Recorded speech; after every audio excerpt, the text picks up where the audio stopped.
Hey everybody, welcome back. Okay, so technical difficulties.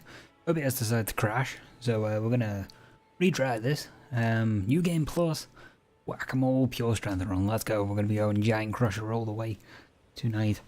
But yeah, I should have fixed the OBS issues now. It crashed, so let's give this another go.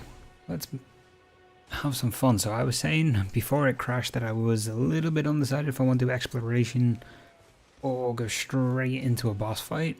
Thinking maybe we might do Morgoth pretty quick, and then from there we can kind of just chill and maybe do some dungeons. So we are New Game Plus 1. This is going to be fun, and the plan is to get a second Giant Crusher. Because I want to see what it's like having them dual wield. I feel like this is going to be so much fun power stancing the two.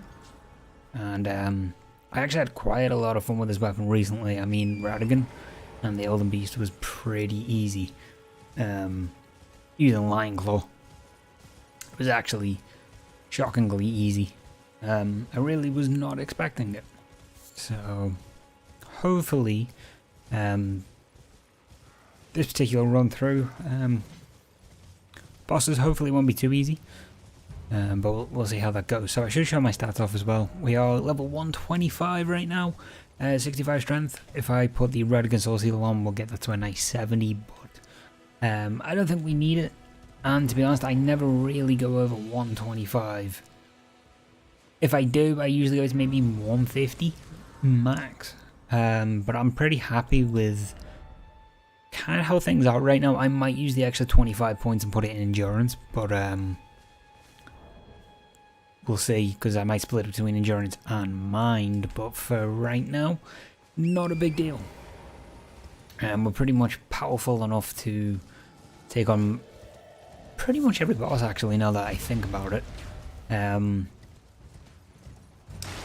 We do have 809 in single-hand attack power, and I believe it's I think it's like 825 when it's dual wielded. Maybe more, especially when we pop physic. So I'll show that in a minute, just in case anybody is curious about the Giant Crusher, because this thing actually did get a buff in terms of animations and overall. All class weapons got a buff, but this one definitely joins the club of ridiculously overpowered. 907, sorry, with two-handing. So I was completely off. 825. I must be thinking of a completely different weapon. But what was it? 907, and that's with 65 strength. If we use the physic, it goes to 75 strength.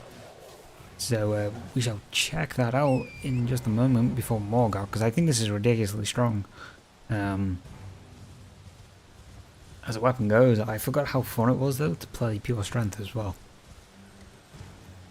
Because I got so used to playing as a sorcerer, or kind of like a hybrid dex intelligence build, and then I was using bleed for so long, which is pretty much just pure arcane when you think about it. So it's been super fun just going potato smashing.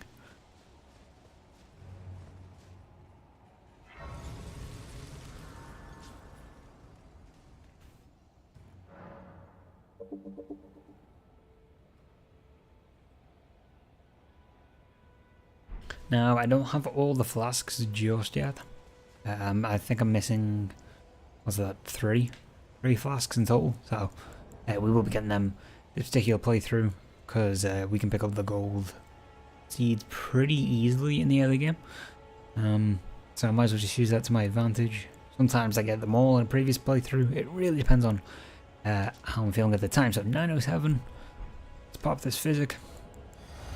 933, so pretty strong. And I have the Opaline crystal tier as well.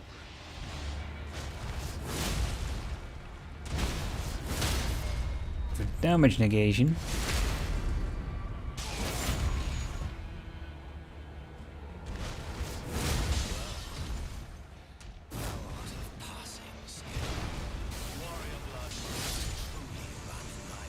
okay, besides the weird freeze within that fight, that was a pretty smooth fight. pretty happy with how that went. I always love doing Margit. It doesn't matter if it's on New Game Plus, whatever. I just love it. Such a fun fight. I do prefer his Morgoth the Fell Omen, or Morgoth the Omen King, sorry, when we get to Lindell, but he's such a fun boss.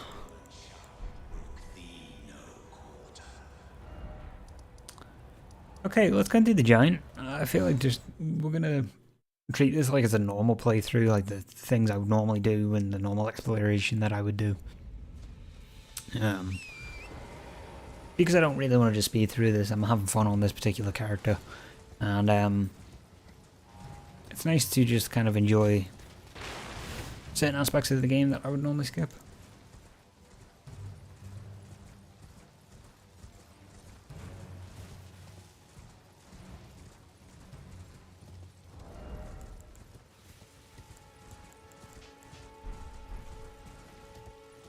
I do have the greatsword as well in the arsenal of weapons now. I might pull that in and out,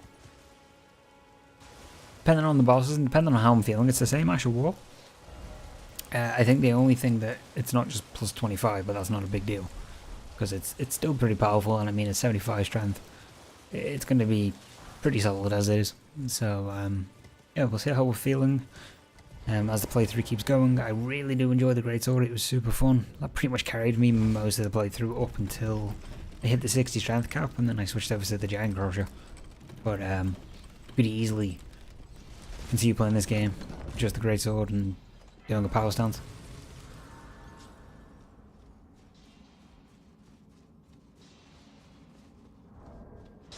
I mean, what's great is this is a strike weapon, so these enemies are pretty much destroyed. But they're going to be destroyed anyway because we are ridiculously overpowered here. Unless you completely shaft yourself with the camera angle. That was a terrible jump attack on my end.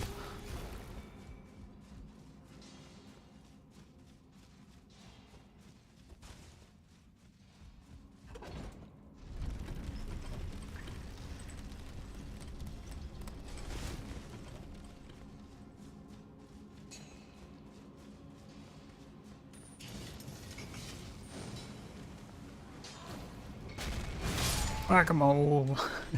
That's why it's called the Wack-A-Mole run. Right there. Plus 10 souls. Oh, 10 ruins, not souls.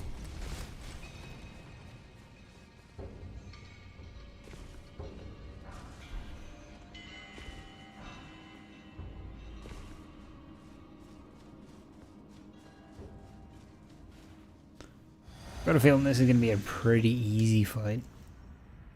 I mean, in terms of, it's going to be easy anyway because of the level we are now, but I mean, I've got a feeling this is going to be pretty quick. Maybe two Ash of Wars, possibly. Oh, I was actually way off. It's just going to be one from the looks of it. Yep, one Ash of War and a critical riposte. Wow, okay, that was even quicker. So 2 would have done it. But that just seemed a little bit easier. Take the riposte. Let's go do the dragon too. We're just gonna have fun, like I said. I'm not taking this too serious. Especially I haven't streamed in a while. So I am planning on doing a ruin level 1 run. That is going to be in the works at some point. I haven't really sat down enough though to practice a route, and I actually want to sit down and really have a good think about it, because Elden Ring is so vast. There's so many different things you can do. But no, I am planning on doing one of them at some point.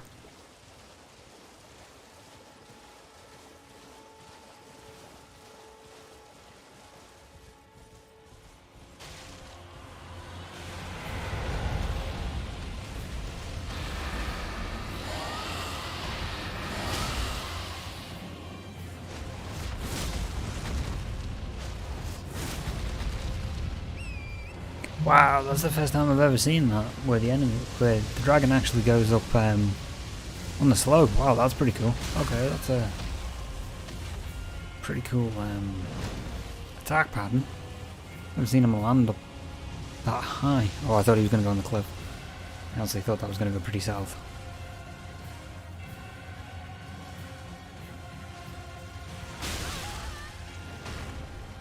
Oh, okay. So we did go up there. It's like Skyrim.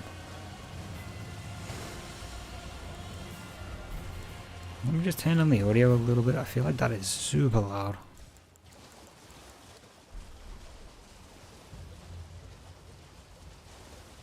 Is he really just gonna stay up there? Is he gonna reposition if I move too far away?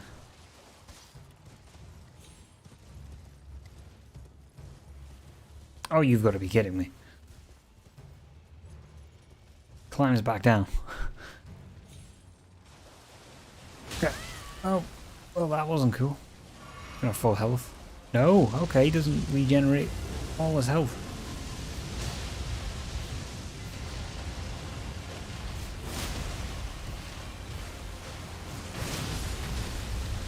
Nice, I got the hitbox on his tail.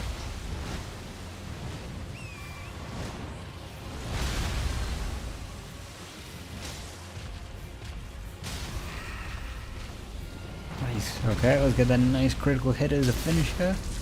And that is a Gale down.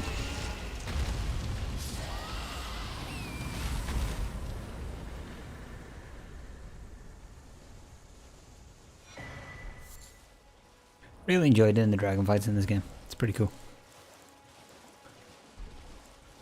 Actually quite a fun way to pass the time when you don't want to do the main bosses.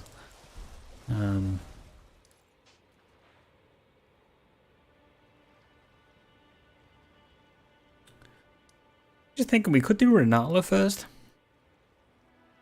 Or Raycard. I don't really do Raycard that often, but we could possibly do him first. Can't really do Radahn just yet.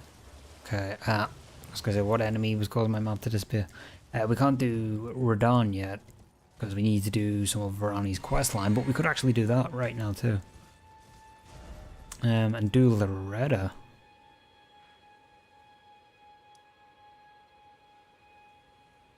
Do you know what? Honestly, that could be fun. Let's go do Loretta. I'm pretty sure we can do that now. I know the fight is optional, but I don't think there's like particular... I think I need to do the shard bearers beforehand. I've actually never done Loretta this early. Oh. But I mean, we did do Margaret. So I feel if like there was any parameter that he would be it.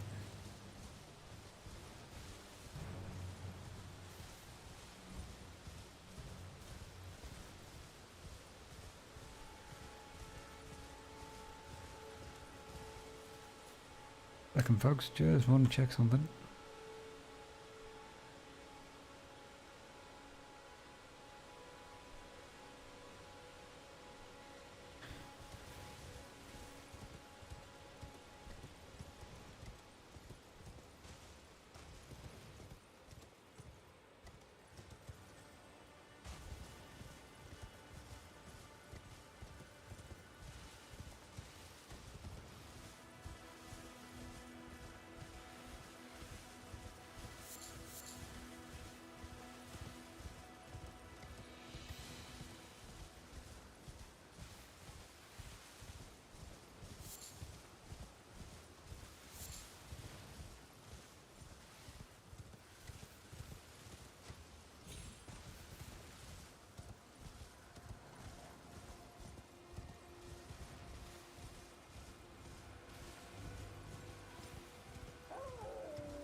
Right, let's rest here just for a moment.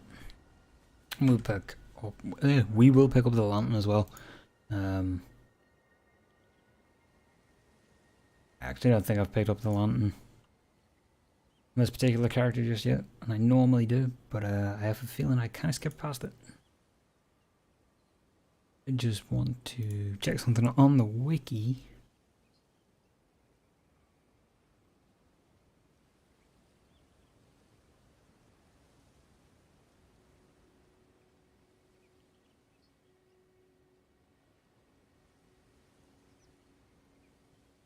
Okay, let's get that flask upgrade in here real quick.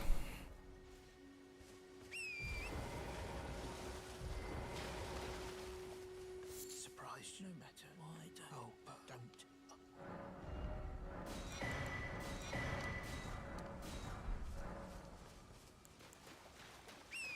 I typically tend to pick up a lot more of the crafting recipes on my second playthrough. On a character, I just kind of pick up the main ones I needed, which was the sleep pots for last playthrough. So you'll probably see me pick them up off loads of merchants now, or maybe going and finding them. Because it's always good to have them, because you never know what kind of new content's going to come out, or what's going to get changed in the game later down the line.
I would have thought that number 1 tracking mark would have disappeared.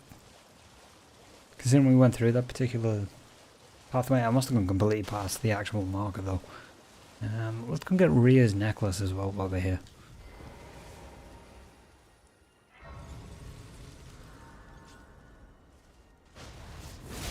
What did he say? Damn it. Why did me?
Right, let's pick up the key while we're here. Sorry, I was just making sure I could see my chat, because I realised I did not have the multi-chat feature on.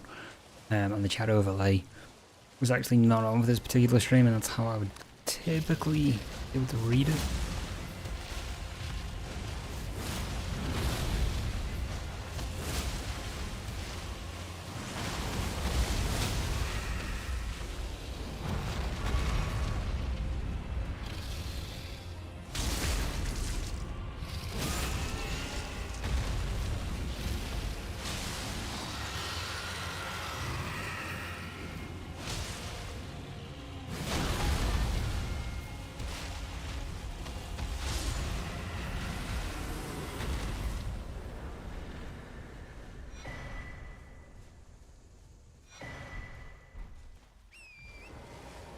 Okay, well that's one item ticked off the list. Let's go to Loretta. Go chat to EG. Actually, we'll start the Rani quest line. I was gonna say quest line, because then I can do Radon. Actually, pretty early for a change, and then we'll do Godric maybe. Or I might skip Godric entirely and just do Renala.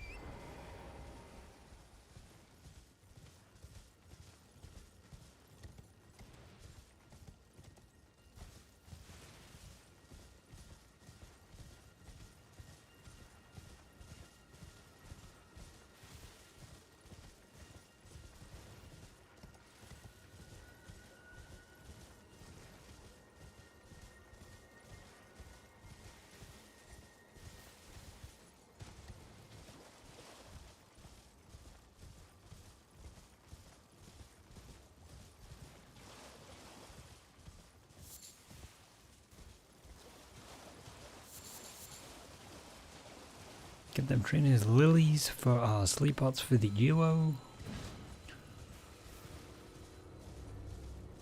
You know, I would have got them from the CO for a while, but I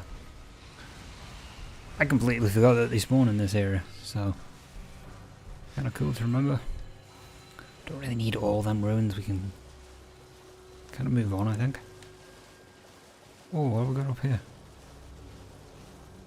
I actually don't remember what this item is. Oh, throwing daggers, that's why I don't remember, because it's a terrible item.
One second, folks, just replying to a message here. We're just chatting about something that I completely forgot about that could have popped up, so we're just gonna take a little break here at the side of Grace while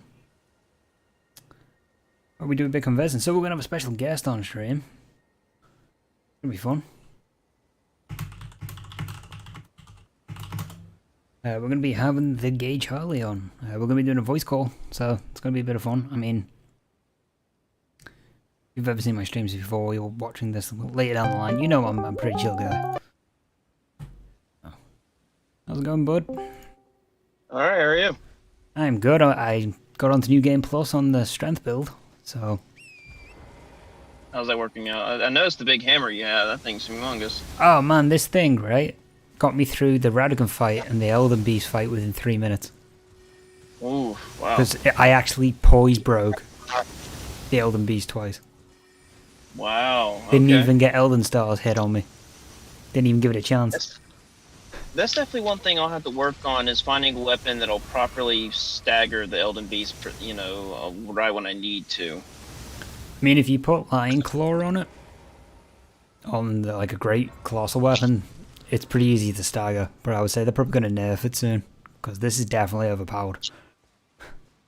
Because Radagon was a 2-hit fight, poise broke, and then there's another 2 hits. I would have to. Well, actually, I can probably fight Radagon with a colossal weapon. Actually, with the way I'm parrying him and stuff. Oh, you do mega damage. Oh yeah. So that's probably what I'll do the next time I get the Radagon. I'll just be like, oh, okay, here's a humongous, tasty weapon. I might use the fire prelate hammer. Actually, that weapon looked pretty cool. That's the big red one, isn't it? Yeah. Yeah, I've seen people two-hand that with the Giant Crusher in the dual wield stance, and apparently it's broken with the jump talisman. Really? Yeah, because you get the 15% extra damage buff. Okay. What was I gonna say? I forgot. Dang it! I just had it. Oh, can they hear me on the stream, or? They should be able to, yeah. Okay. I mean, I say that, but I haven't fully tested it because OBS has just been giving me some serious jip. So. Gotcha. Well, I mean, what's your primary capture card? Is it just OBS, or is it something else? No, I use the Ava Media. Oh fuck, what was it? Ava Media HD Pro? Something like that. The Ava Media, I know that much. Okay, that works pretty well. Yeah, I've used it for the last year, so I have it where it captures all my PC gameplay, so my graphics card then is just purely on the game. So I'm not wearing it down, you know, quicker. And it's a little bit more consistent for audio. Okay. Unless, you know, OBS updates and then stuff doesn't work.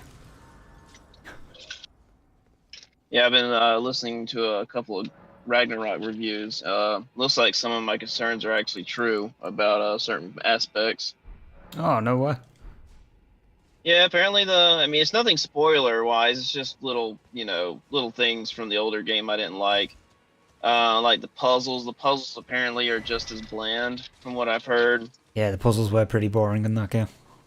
Yeah, where you just throw your axe at something and it turns. You gotta pick it up, then throw it at another thing. Yeah. Kind of like setting up house traps. Yeah, and you know what's funny? You think they would have had better puzzles considering how good the older games puzzles were? Oh yeah. Like the fact you had to move pillars for certain light sources in one of them. That was genius because you actually had to think about it. I was telling a guy in one of my group chats about it, and I was like, "Yeah, I heard that the puzzles are really bad again." He's like, "Well, it's not a puzzle game; it's a combat game." I'm like, "Seriously, dude? No, it's a puzzle game. Puzzles in it. Yeah, there's puzzles in it. It's a puzzle game. It's not like I'm looking at a rock saying, "Oh man, this puzzle sucks." I mean, God of War, the whole point was to have puzzles in it because that's how you got through certain areas. Like, Man, he does that. I don't know why. I don't know if he just tries to get under my skin, but I also the healing is the same. I was never a fan of the healing system in the 2018 version. I've always loved the chests. I love the thrill. I love the thrill of opening up a chest in the middle of battle. You had to time it just right to get the heal and everything. Yeah, I remember that. And now they just they ruined it with the 2018 version where you simply step on a rock and you heal yourself. I'm like, oh man, I want to open up a chest in the middle of battle. Yeah, I thought that was very weird when I first played it.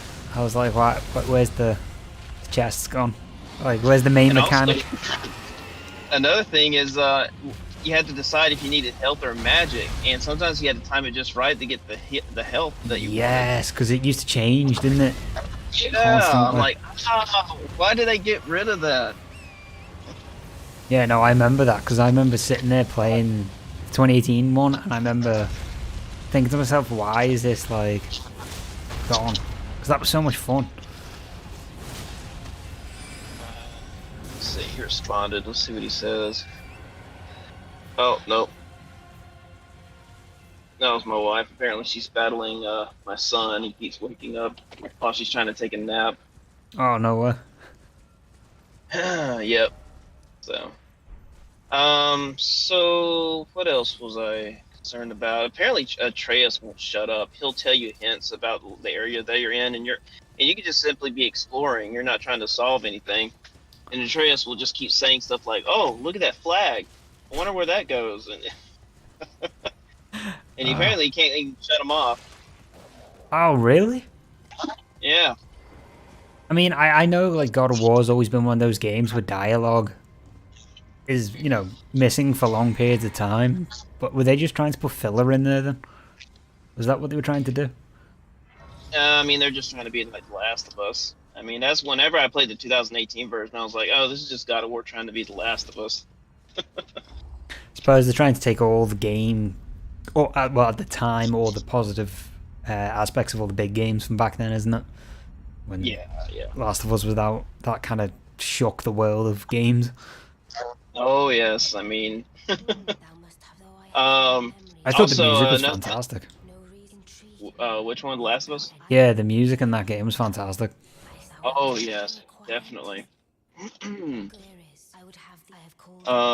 And another thing I heard, I haven't really heard. I've only heard one reviewer talk about it, but it definitely was enough to trigger my concerns, and that's apparently the difficulty is off scale, is out of whack.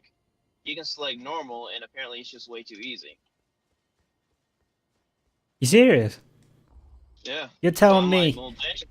the one game franchise that was the most brutal for difficulty has messed it up?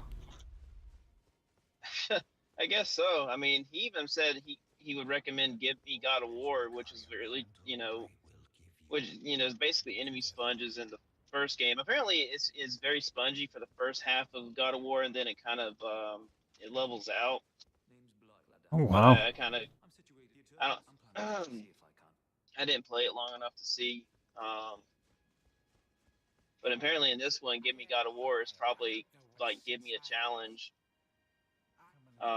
in the 2018 version. That's mad. Because I remember God So of War being brutal on the expert. Ooh, excuse me, expert mode. uh, Wow. What is with these yeah, game companies doing easy modes? What is this? uh, I'm like, let easy mode be easy mode, and then let normal mode be what you intended the difficulty to be. Don't let easy mode, normal, and hard mode, but all three be easy mode. Yeah, I mean, like Witcher, when you went on hard mode, like we were saying the other day, it fucked you up. Like they did it correct. If you died, you had a tough Well, I time. like how they removed mechanics in The Witcher 3, which I really appreciate. I wish more games did that on their harder difficulties, like The Last of Us. They removed mechanics on the harder difficulties, and um, God of War, it just doesn't do anything but it adjusts enemy statistics. Apparently, they do something with enemy behavior and give me God of War, but it wasn't really anything interesting enough for in my opinion. I must have a look into it because I've been really under the radar on the whole God of War release. So I hope that maybe that guy is exaggerating because I really want to play on the intended difficulty by the developers, but I don't know. I mean, maybe the difficulty goes up at the other half of the game because he only played the first half. Oh, so it could Um, snowball. The mid game could snowball. yeah. So I'm just hoping that the end game is like gets if there's a difficulty spike. That's one thing I definitely don't want to happen. I don't want to increase difficulty just so I can have a challenging first half run, and then in the second half I'm stuck on it for like months because I'm still trying to learn how to play the game. Yeah, you don't want to ruin your first enjoyment of the honeymoon Yeah. phase, because that kind of sets up for disappointment for the entire replayability aspect. Because I gotta keep reminding myself this isn't a From Software game. I gotta play this game on normal first, and then play it on a harder difficulty. Yeah, do you know, I always think that too, coming from FromSoft games, where it's just difficult straight away. You have to kind of Yeah. reprogram. Well, it's just designed well enough for you to learn, your mistakes, and then other games they just boost up the enemy statistics. They don't actually. It's not a difficulty learning curve exactly, like From Software games. Yeah, I always thought FromSoft did a good job with the tutorial bosses, for the most part, in teaching players how to get into the game. I think they kind of screwed up on the Gratis Scion though. That wasn't a very good tutorial boss. Oh no, I would not recommend that boss. I think Morgott is more the tutorial boss of this game. Yeah. I wouldn't even consider Soldier of Godric a really good tutorial. I mean, yeah. I mean, obviously, most people go in there and kill him in like 2 hits. Yeah, I never really. I thought that when I first saw that fight, it was gonna actually like make you, really use the game mechanics, like the jump or like the shield bash. What was it? The shield hit, whatever it is. You know when you get the counter off. Uh-huh. Like I don't think I've ever used that since the first playthrough I ever did. I can't even remember the buttons for it, so that says a lot. I would love to see a boss arena where the floor falls out underneath you. Oh, a bit like the Curse of Greatwood. That kind of way where it starts crumbling. Yeah, but if you fall through, you actually die. Yeah, that would be cool. Yeah, because they need to redeem the whole better cat. Yeah, but they need to do a better job. They could do a better job now. That would be so wild. Or at least make it to where if you fall through, it's in a poison swamp that you need to get out of, or scarlet rot. Yeah, that would be interesting, because I mean, you have that boss fight in the Lake of Rot, that Dragonkin. And I did actually enjoy that fight because of the Scarlet Rot. It makes you think a little bit different on your strategy. Yeah. Like, I don't think I could go in with the Colossal Hammer. I'd probably die way too quick because of the speed difference. See, with concepts like that, you gotta be very careful because you want to make sure that it can be played with any build, like sorcery and colossal weapons, faster weapons. Yeah, because you got that tick damage over time, the dot damage. Yeah, you got to be kind of careful with that. Yeah, well, apparently Radagon, if you shoot sorcery at him, he'll actually flick it out of the way. Oh yeah, he does. When I heard that, I was like, oh man, that's pretty cool. Yeah, I mean, unless you're using Carrion Slicer, then he pretty much deflects most sorceries. Huh. I mean, it makes it an interesting fight, don't get me wrong, but after what I have seen with the Colossal Hammer, I don't think I'll be doing Radagon any different ever again. I had one person misinterpret what I was saying about Radagon when it comes to teleporting. Oh, really? Yeah, he was like, I didn't find the teleporting that hard to dodge at all. I'm like, that's not what I meant. I meant that it's visually jarring to see. Oh, it is, yeah, because you don't know where it's going to appear first. It's one of them weird moves. I mean, the Twin Princes did it a lot better. I mean, yeah, and that was the thing I was about to say. You'd think they would have took what worked from that fight and just tweaked it and made it better. Exactly. Like, you should see Radagon wind up, he teleports, and then you react to the attack. That's how it should have been. Yeah, it's like... For some reason. Because, like I said in the review, you got to prepare for the teleport damage detection and his attack. Yeah, I mean, Placidus X did a good job with that. Okay. Because he has an invisibility, like, teleport move, and it actually... You can see him disappear, and the lock-on just stays on, so you can reposition and prepare. But it does it better, like where you actually see it, instead of the way Radagon just goes poof, and then, smashes your face in. I thought it was interesting, the dodge technique, though, using those jumps through the Elden Beast rings. I've never tried that. Yeah. Really, yeah. I actually saw that in when I was studying the boss through a video. Whenever I couldn't play the video game, I would watch YouTube videos of no roll challenges, and this guy was just simply jumping over the rings. It was mad because I've always rolled through it and it works just fine, but the jump just seems so much better. Well, yeah, you got a lot more, you know, gap. Yeah. You got a lot more distance that you can evade from. Oh, it Like was just so much more sense. I wish I would have jumped over the sword attacks, the little basic sword attacks, but I just never really got down to that level. I mean, I'm sure I could have done it, but I was like, I just want to dodge it for right now. Yeah, I just tend to roll through them because they're pretty easy to get the timing on the roll. But again, I probably should practice the jumps because obviously jumping is in the game and it is viable. Did what I said about the wave of gold attack make any sense? I thought it did. I mean, I thought everything kind of made sense. Like, I wouldn't have taken the teleport move the way that person did. Well, I mean, it's just you know, about how at the end I wasn't really sure how to 100% avoid the wave of gold if it happened, because I always, most of the time I was in the middle of the attack, but in the video footage I just happened to be really close to the Elden Beast. No, it was a good fight, I thought, though. It was very smooth. How you, with the Radigan fight, I thought it was super smooth how you dealt with that grab attack. I mean, not many people would roll in. Yeah, rolling away is the worst thing you can do with that. I just always sprint, but I didn't realize rolling in would do the dodge. Oh, okay. So, I mean, you've definitely changed my perspective on the fight in terms of some of the movements. Yeah, I mean, Radagon and Elden Beast are both very generous bosses. You just got to get used to their movement speed. Yeah, I do think they're a bit lackluster though, how close together they are in terms of fighting. Yeah, I mean, what'd you think about what I said at the very end about how, you know, having two different boss fights together makes the first boss suffer more? Yeah, honestly, I agree with that because I remember on my first playthrough when I beat Radigan, I was super excited, and then Elden Beast came, and I was like, oh, okay. Don't really get to celebrate the first victory. Yeah, I mean, but it feels like Radagon in his second phase with the same moves, but just with some extra moves, possibly. I mean, it wouldn't have been that jarring, because I mean, you're vaguely familiar with it. You just gotta remember a few more things to get past the second phase. Yeah, it's like I thought what you said about the Malekith thing as well. The whole Beast Clergyman's Malekith. I've always thought that was a bad idea.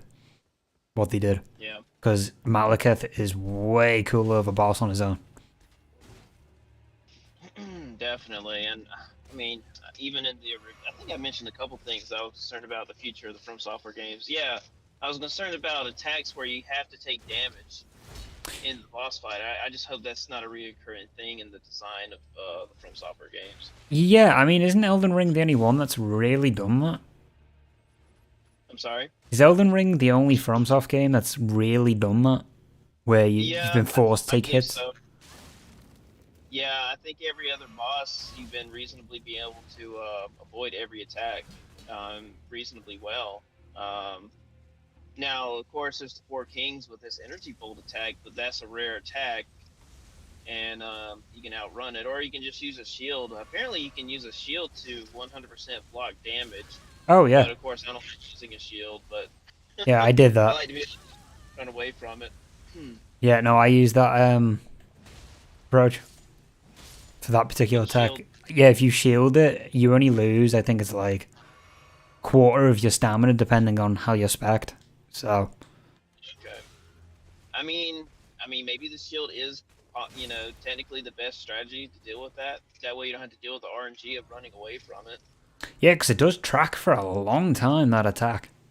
Yes, it does. And then if you have another king spawn in, you end up having to split your attention. And that never works out well with that attack because of how it tracks. I don't know which podcast it is, but I have footage of me actually defeating the Four Kings of Soul Level 1, and I think that attack actually happens in the fight I defeat them in. They were the worst fight for me, you know, in Soul Level 1. They were definitely scary. so level 1. I mean, I thought Ornstein Smoke was going to be the most difficult, and I practiced the Ornstein fight once I got the RNG, but Four Kings was definitely the worst.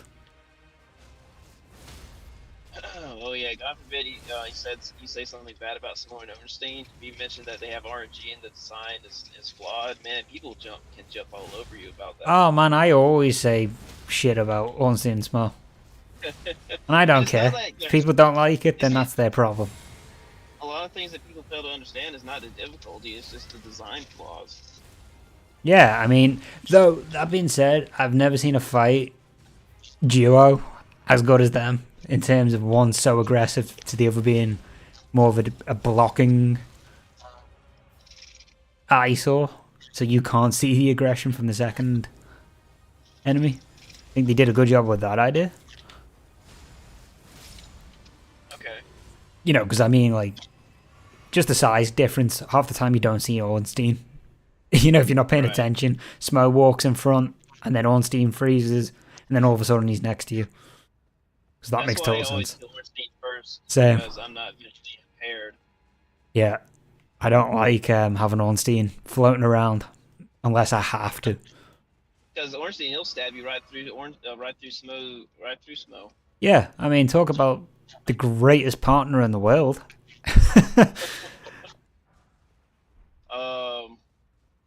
Man, I think I had an idea for a skit involving Smo killing Ornstein. I cannot remember what it was. Oh, I don't know if you remember. Actually, I think it was on Boundary Break, but during the cutscene where Smo dies, apparently his body's flipped over. Because it looks like he falls on his back, but for some reason in the middle of the cutscene where Ornstein's putting his hand on him, he's actually putting his hand on his back. Do you know what? I've never noticed that. For some reason, Ornstein's model is flipped over, even though he clearly falls on his back. Wow, that's a bit different, isn't it? Yeah.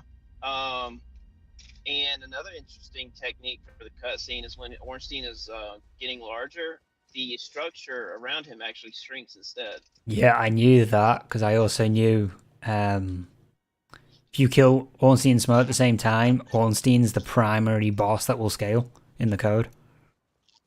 Okay. Yeah, Ornstein's the actual main boss overall in the game code. So you could kill both of them together and Ornstein will spawn in again as Mega Ornstein.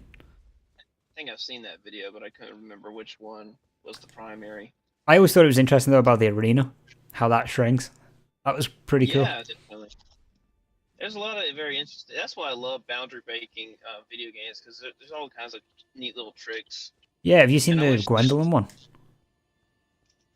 Yeah, where they just keep extending. Yeah, it's just like one big stretch texture. Yeah, and apparently, like when you first walk in there, I think it's like what a 2D texture covering up the rest of the hallway. Yeah, because it shifts under it, the hallway, and gets bigger. Yeah. I think it's amazing how FromSoft develops some of the areas, though.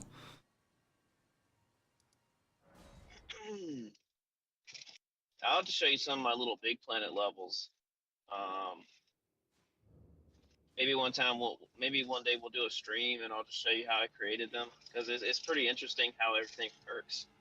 How I the levels. I've never really seen Little Big Planet. Like, I remember seeing the adverts and that was about it. I never really ever got around to trying them. It was never something that it was interesting to me, because I don't even like Sims. Oh, okay. Well, I don't not like Sims, but I just don't understand the appeal to it.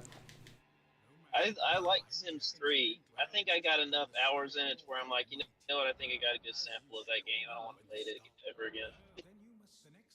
See, I literally couldn't even get an hour in on that game without getting bored. Yeah, I mean, it doesn't really go that far. I mean, yeah, it's cool that the Sims age and stuff over time, but they don't really give you a whole lot of things to do other than just watch them die. Yeah, I mean, unless you want to build mega houses just for the fun of it. It's kind of a niche game.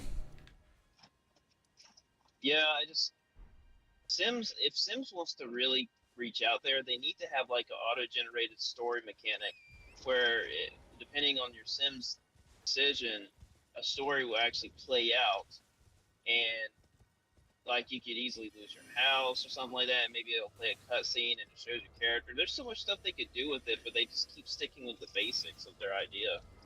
See, if the game had that in it, I would totally play it. Hmm. Because it's decision based, so you would really have to think. That would Yeah. interest me. You can drive around. If you get in an accident, then you got to go to court. And you can, decide how you want to act in court. And, and if you get sentenced to prison, you can still play as your sim, but you can obviously switch back to your family if you want to. But there's not a whole lot you can do in prison. So going to prison will basically just be an old, like, basically like playing the older Sims game. That'd be fun, actually, though. That would be quite good. But yeah, it's just a shame how many ideas there are out there. I mean, I think I said this yesterday. How many ideas there are in gaming, and none of it's just getting done hardly. No, everybody's just they stick with the basics, isn't it? Because they know it's going to sell. They know it's going to work. One video game idea that I've had for a long time now is that you start out as a morbidly obese man on a moped, or no, Okay. a scooter, and you want to get this girl, but and so this is where the organic difficulty comes in. You either just take it easy, keep all the weight on you, and it's basically just easy mode. I guess you just drive by all the enemies or something like that. You get to the girl, and she rejects you. I mean, But if you decide to go on hard mode and lose all the weight and become buff, then you get the girl. yeah, I think that would be pretty good as a game because it makes you actually want to play the game. And I guess another way, I guess if I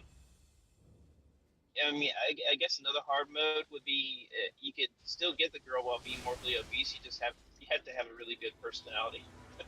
Yeah, I mean, it'd be like FromSoft games, and it with your stats in terms of the Yeah. thinking. I don't. I would have to think on how that would work. Like, how would you stay? I mean, obviously you couldn't like fight or anything because if you fight, you're going to lose weight. So how can you build your charisma up to get the girl at the end without fighting anything? Do you know, that's a tough one. I don't know. Maybe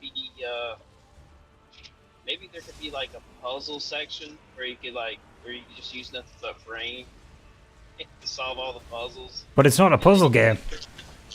Yeah, exactly. Oh man, I can't believe that guy. God of War's not a puzzle game, man. I'm like, why are there puzzles in it? Yeah, it gets counted as a subgenre. I'm like, can't there be two types of things in one thing? I mean, it's just it's a combat game. That's all it is. Oh my god, I just stunned Radon, right? And his texture landed on top of me, so I couldn't get the riposte. Ah. So I got a poise break on Radon, and he landed on top of me. And I got stuck under him, so I couldn't even get the critical hit.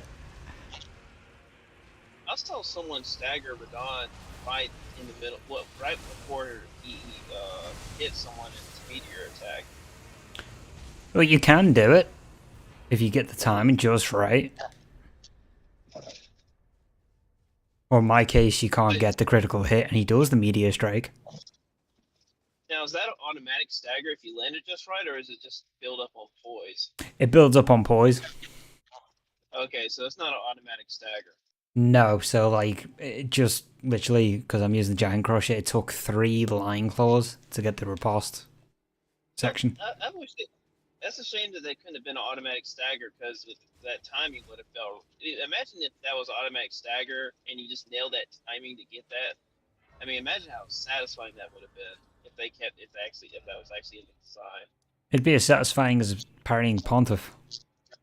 I mean, it's like with Bald Bull from Mike Tyson's Punch Out. If you time it just right, it's an automatic knockout.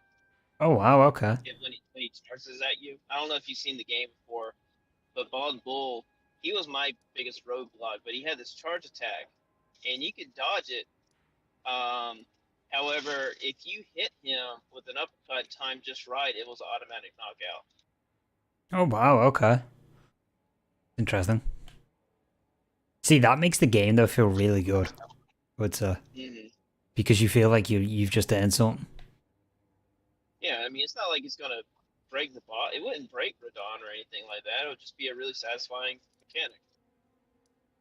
Yeah, and I think just before the gravity, that would be kind of cool as well. Because it means, like, okay, if you mess it up, then, you know, you get punished.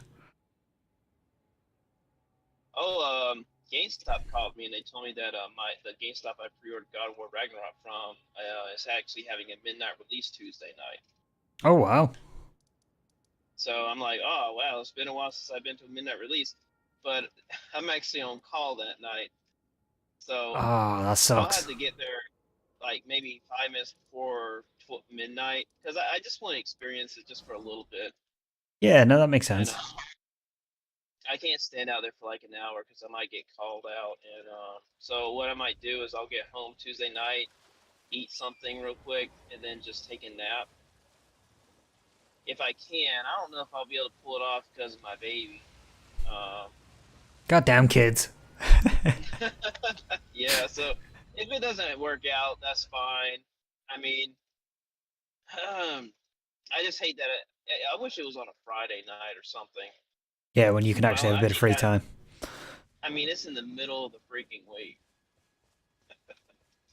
So I don't know. I'll see how things plays out. See how things play out. I may or may not even go. I mean, it's not like I'm going to go home and play the game immediately. I got to go to bed. Well, yeah, exactly. It's not like back then when I grabbed Grand Theft Auto 5 and I was able to play like several hours before I could go back to sleep. Yeah, I don't even think now I would be able to do that. Like, you know, that's why I miss. Go midnight. I'm not a big fan of. Oh, sorry. I was gonna say, I don't think I'd be able to do the midnight release ones and then be able to play it for so long. Yeah, I miss. I hate working Monday through Friday. I miss my split schedule where I work a few days during the week and I'm off throughout the week for a few days. I used to have that at my previous job, and now I'm just back to this whole Monday through Friday nonsense, and I can't stand it. Those bills are going to be paid. Huh? Bills have to be paid, though, I guess. Oh yeah. I mean, the only downside is I have to work on weekends like twice a month. But I would rather, when you're off during the week, it feels like you have a vacation every week. No, yeah, I would say so. I mean, you still get like you still get 80 hours, per pay period. But it's just you work like 10-hour days. Man, I don't think I've ever done like a 10-hour thing.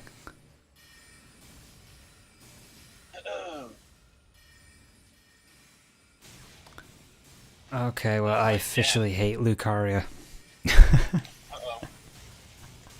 Oh my god, they're just spamming me full of sorceries.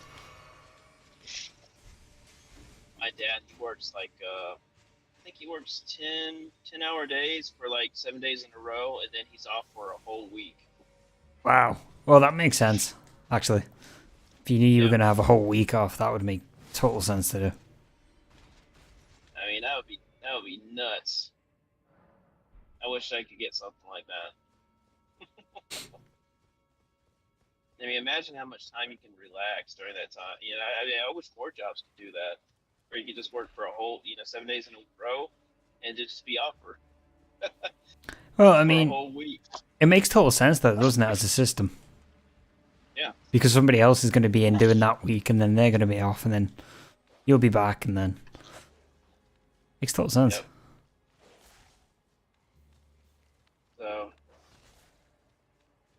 So, how's your live stream going along? You got any viewers?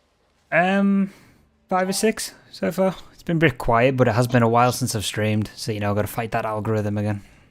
Oh yeah, I got to stir up the water a little bit. Yeah, but I'm hoping to do some more Elden Ring stuff, especially with the strength build, because this is ridiculously fun. I mean, I got all the achievements now, though, so I kind of regret doing that.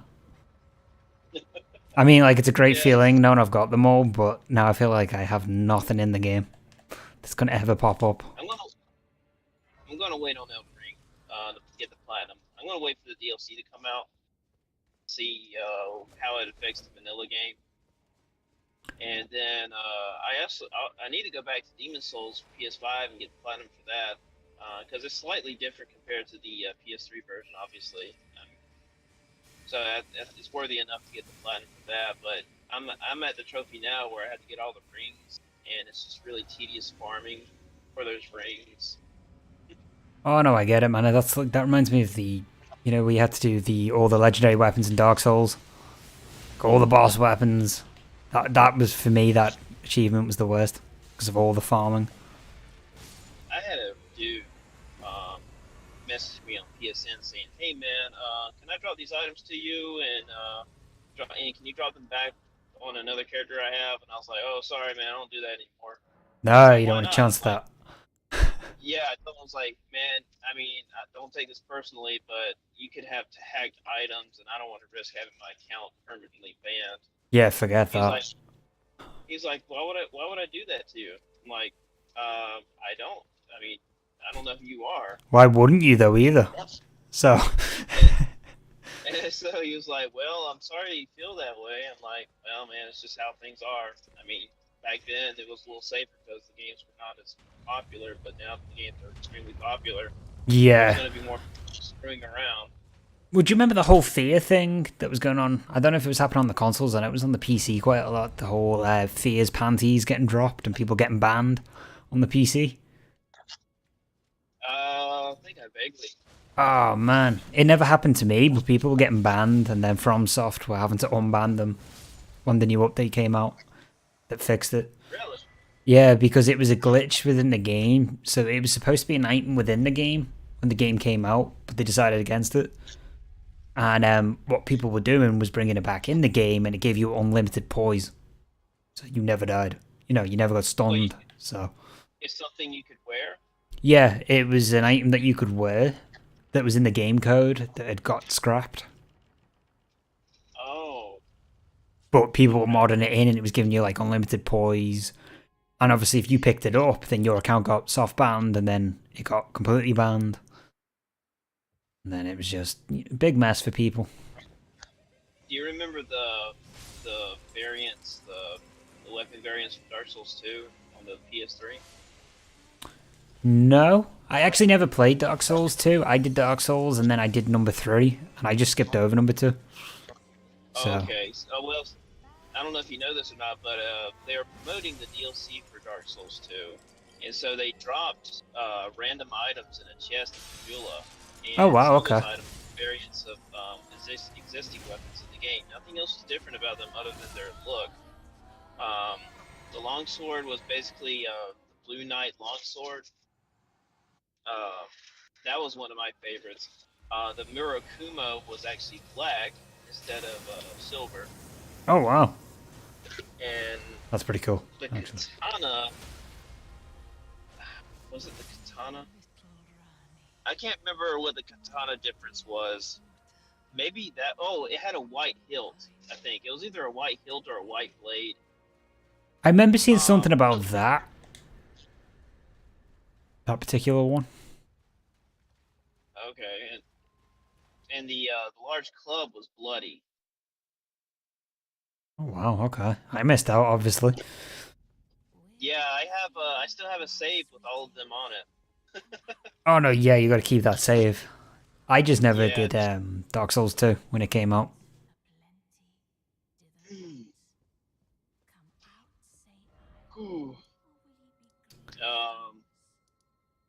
Dark Souls 2. If I ever do a Soul Level 1 playthrough of that, that's going to be very interesting. Oh, it's so fun. That was my first Soul Level 1, and I loved it. Every moment of it. Yeah, I loved every moment of it. Oh, so you have played Dark Souls 2. Wait, yes. You didn't play it on the PS3, that's what you meant? Yeah, that's what I meant. So I started on Dark Souls, and then I got to, I think it was like, Seath? Or maybe just a little bit before Seath, and then I finished it like a year later. Then I skipped over number 2 because I was not really interested in them, and then I got back into the franchise with Dark Souls 3, and then the remaster just kind of pushed me into wanting to play Dark Souls 2 because it was the only one I hadn't played out of the 3. Gotcha. Yeah, So there's been mixed feelings about, people either like the PS3 version better or the PS4 version better. I think I like the PS4 version better, really, because you get to find the DLC keys because they're scattered. You have to go yeah, look for them, which is something I really like. I like In the that. dark, in the PS3 version, you just get it immediately. I'm like, Yeah, shut up. I remember reading that. That was the difference on the wiki. That like, oh, you have to go find them. I'm so glad that you have to find them because it makes you have to remember to go and do Yeah, it. exactly. And it makes planning out playthrough a lot more interesting. Um, I'm just wondering, how they're going to handle DLC for Elden Ring. Like if they're just going to toss you a key at the beginning, or there's got to be some kind of sign on the map somewhere saying, "Hey, this is where you start out. Yeah, I'd be Good luck." hoping it's kind of like the Nocron idea, where you had to go find the crater. Something that you'd have to Yeah, go find. I'm really hoping that myself, or maybe a boss. There's a new boss that gets added or something as a gateway. I'm surprised there wasn't something like in Ferrum Azula, where a tornado could take you somewhere. Yeah, I mean, it only takes you to Plaster de Sax, and that's about it. And that's kind of boring.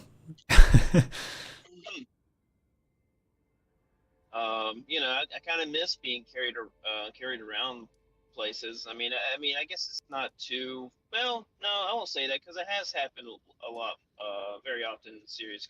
Because even in Sekiro, it has one of my favorite cutscenes where he takes Wolf, the giant straw man takes Wolf to the Fountainhead Palace. Such a cool scene. Man, that's one of the tallest models in the From Software series. I remember One, seeing one, that. that was. I wish they made a Funko Pop out of that. Oh, that'd be so cool. I would totally put that on my shelf. That would go on with the rest of my collection. I mean, I love Sekiro in general. I think it's Yeah, it's my favorite FromSoft in terms of just the aesthetic and the gameplay, but I just don't think it has much replayability. yeah. Once you It is. beat it. It's a really well done game. Definitely, probably. I don't know. I would probably put that in a 9 out of 10. Really, Oh yeah, Sekiro. I just love the whole aesthetic, the fact that it's fast paced, it doesn't feel like it's ever slow. But unless you're doing mods, like beat the game and then I did first person mod, and that was crazy playing Sekiro in first person. That was nuts. Completely Yeah, different mindset. they could have at least put a little bit of customization in terms of look of Wolf, but I guess they really wanted to go for that one specific look of him. But then again, they put in alternate costumes later, so Well, that's I true. don't know. Just one sec. Gooder, thanks for tuning into the stream.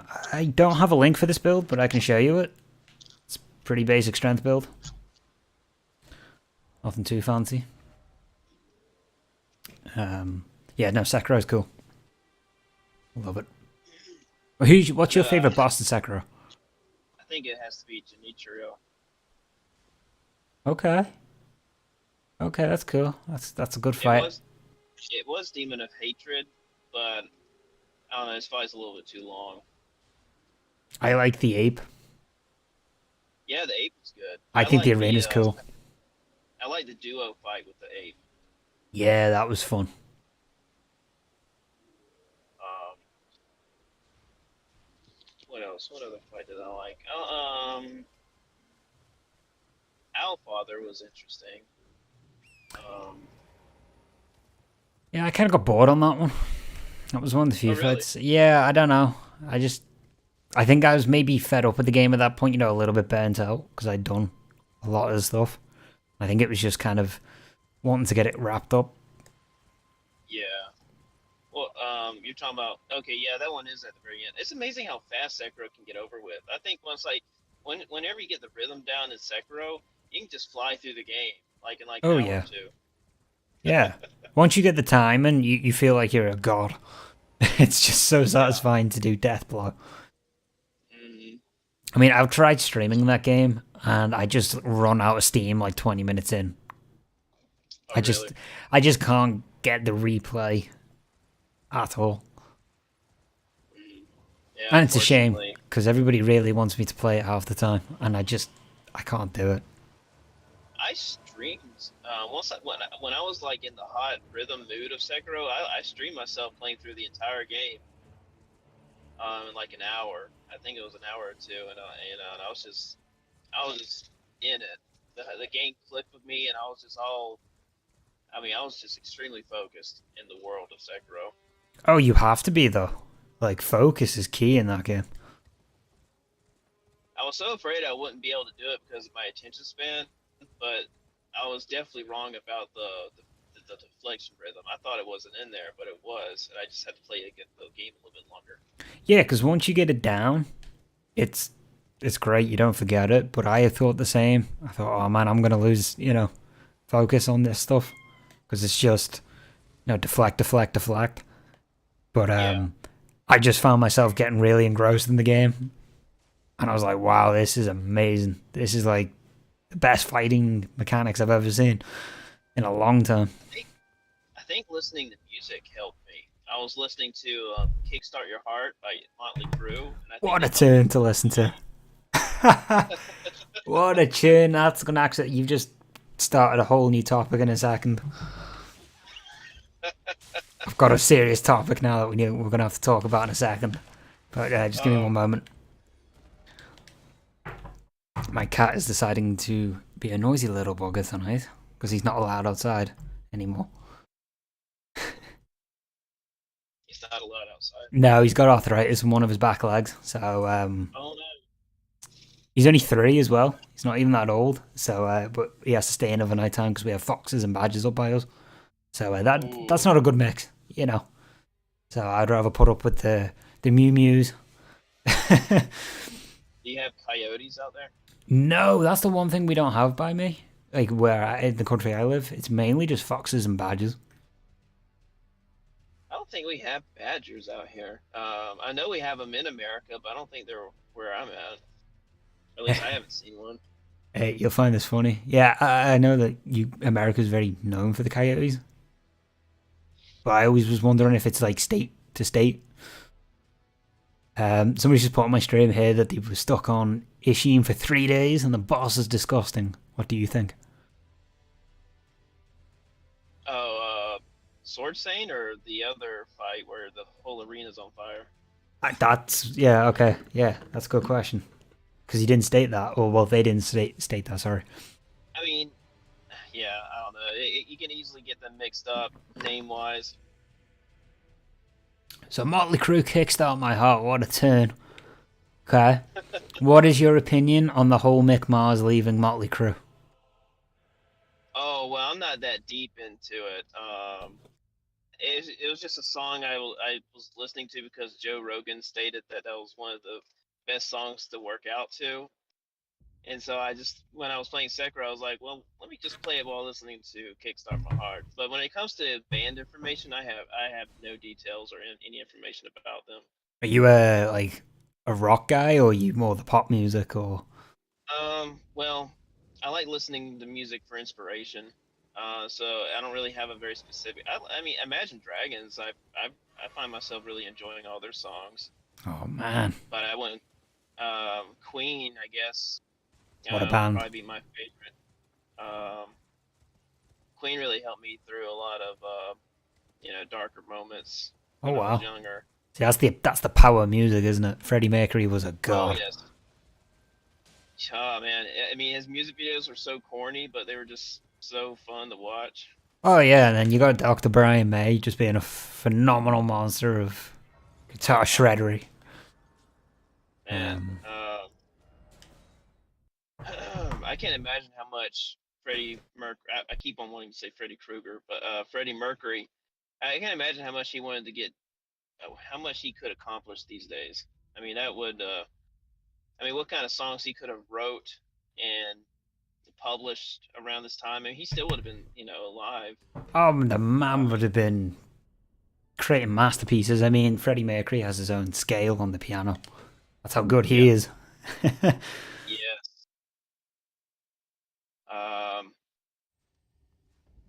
But yeah, that was a very fascinating band.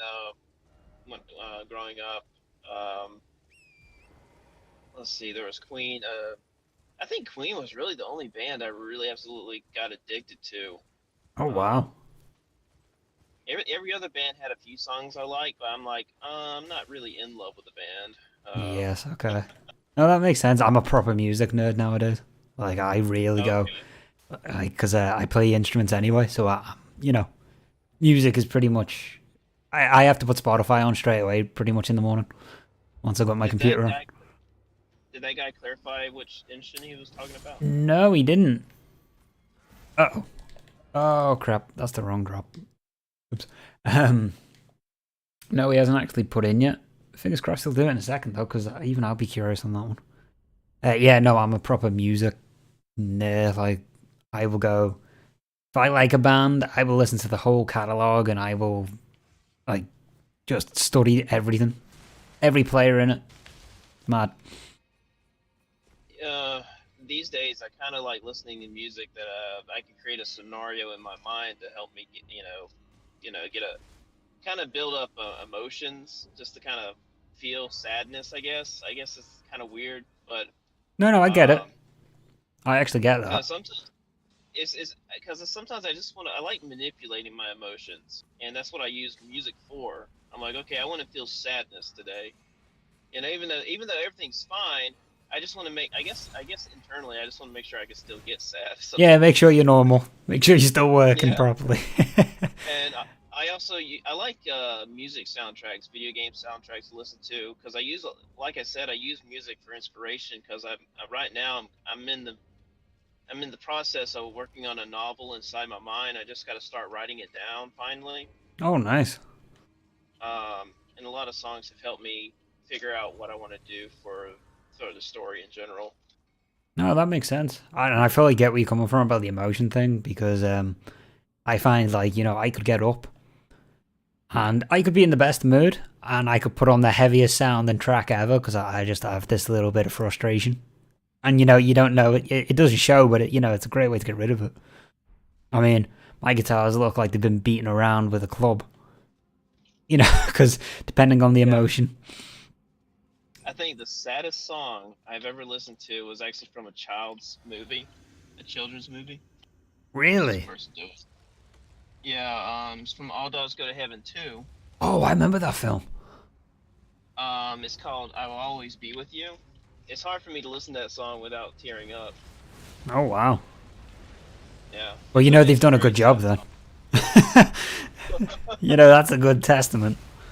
I mean, do you know who you should listen to if you like music in that kind of way? The emotion thing. You should listen to Eric Johnson. He does kind of a lot of instrumental stuff, but his music is just you go through different emotions because it's like telling a story without words. It's hard to explain, but it's amazing. Really? You said Eric Johnson? Yeah, his biggest song is Cliffs of Dover, but the album I would recommend is Venus Isles. Now there's some singing in it, but it's very like it's a mix of I guess like sitars, koto technique, like Japanese influences. There's piano stuff in there, jazz stuff. It's just it's a masterpiece. You know, it's yeah. Nice. I would give it a listen. His guitar stuff. He's a guitar player, but he's a piano player as well. Um, but no, if you're into music in that kind of way, with emotion and stuff like that, then this is great because it feels like you're on a crazy journey. There's a small score on Infinity War. It's also in game Marvel. It's called the Porch Song. That's when Thanos sits on the porch at the very end, and it's just this really just very. It's kind of like a. It's a very sad, but also sounds like a victory in a way. But the Okay. song really just kind of. It's like it tries to unlock a memory in my mind that I cannot figure out what it relates to. Oh I've listened wow. to that small little track so many times. It's either I either think of it as something really sad happening or something, victorious happening for the wrong reasons. Okay. I've never really Because watched the films because oh, you've never seen Infinity War. I've seen snippets, but I've never been a big superhero nerd. Like, ever. Okay. I was always like a Star Wars, Lord of the Rings kind of guy. I'm wondering if the movie could work if you didn't watch the other ones. I mean, I still enjoy it because it does something not a whole lot of superhero movies do Okay. with a story. And then Endgame is good, it's a good top, ribbon on the story itself. Pretty much Marvel after that has been kind of crumbling because they're trying to do something bigger and better, but they're just kind of they're getting politics in the way of the story. Oh, okay. See, that's never a good sign when it starts Yeah, deteriorating. they need to. Yeah, they're trying to force the political agenda into their stories, and it's just not working out. I mean, I've always heard the Marvel films are great to watch from people that really big into them. But I don't know. I always preferred Star Wars, and I think it's like my dad was always a Star Wars fan too. So I think obviously it rubs off, doesn't it? Star Like Wars, in a way, but I just could never do the superhero thing. Besides Batman, maybe. Star Wars was actually heading in a good direction, especially with the Last Jedi, and then they screwed it up with the Rise of the Skywalker. Yeah, I'm not a fan of the new generation of the films at all. Yeah, I mean, I think we could have done without them, but the Force Awakens and the Last Jedi, I really, really love, and since they exist, I might as well appreciate them, I guess. Well, yeah, I mean, I like Solo. Solo was a favorite one for me Okay. out of the new ones, but again, I appreciate what they were going within them. It's just, Yeah. I don't know. It just feels a bit weird. I think it was maybe weird timing as well after so long. Obi-Wan was really good. I haven't got around to watching it. Man, the last Is it episode good? of that is, oh god, man, it was worth watching all the way through. I mean, I'm not saying the other, the rest of the show was bad. It's just leading up to that final scene at the end of that series was incredible. Yeah, I've heard a lot of people say it's good. I mean, I kind of got stuck on Law and Order.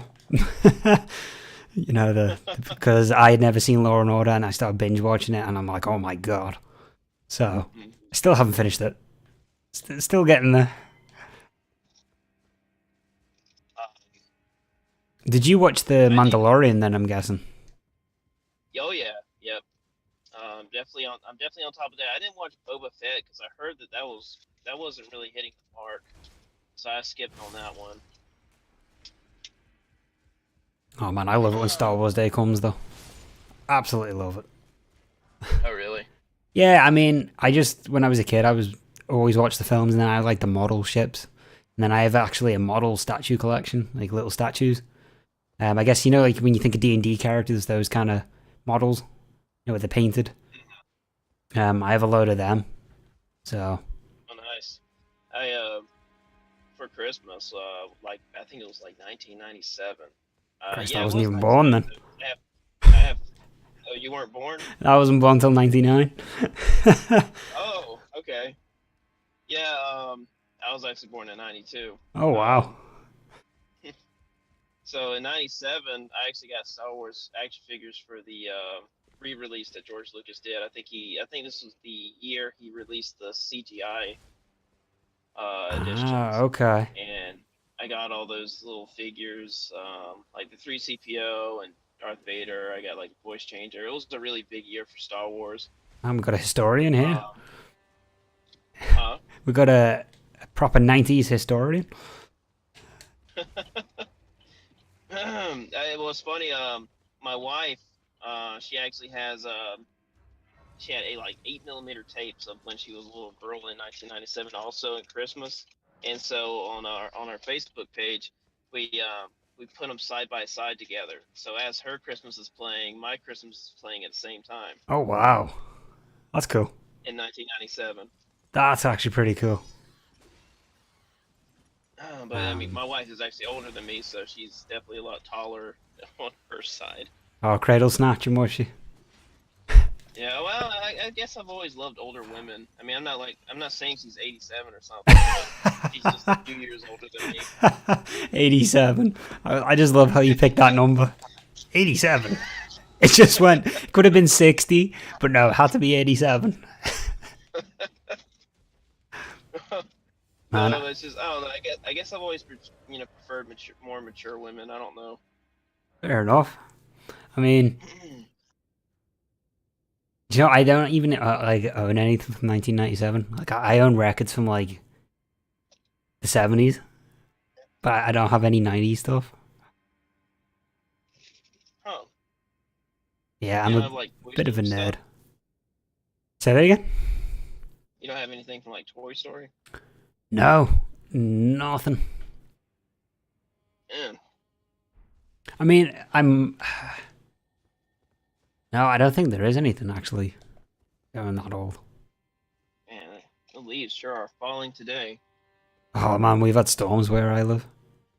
Or like, well, there has been storms today. It was just more wind than anything. But it's getting real cold now. Well, I just got home. Let me let you go. Appreciate you letting me get on the stream here with you. Oh, no problem. I mean, I'm just doing Godric now. I'm just kind of. Oh, okay. I'll try to send you that that clip on the podcast. Oh yeah, no problem. That way we can kind of get that rolling, and then It's Drive, isn't it? Yeah.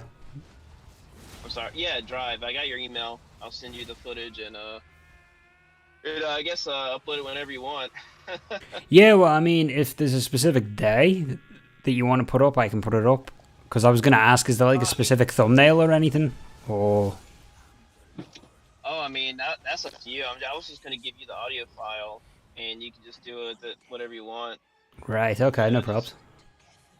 Like, if you just want to advertise it saying, hey, here's a little clip from a podcast I did with, the Gay Charlie, yeah. if you want to check that out. No, that works. Saturday.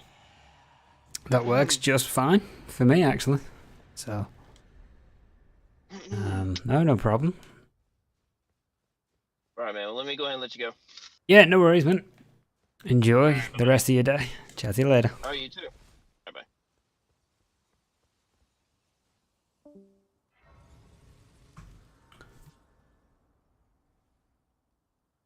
Okay, folks, so we had a little bit of a guest speaker there. So, like you said, I forgot to mention this. We did a podcast that will be coming out hopefully this Saturday. We were discussing some Elden Ring goodies and some Dark Souls strategy goodies, and so you guys should definitely go check it out. And you should definitely go check out his channel. Anyway, the Gay Charlie, he does a lot of cool, interesting stuff with boss reviews. So if you like stuff I do in terms of talking about the hitboxes when I do challenge runs or certain item stats, then definitely go check out his stuff because he really gets into it.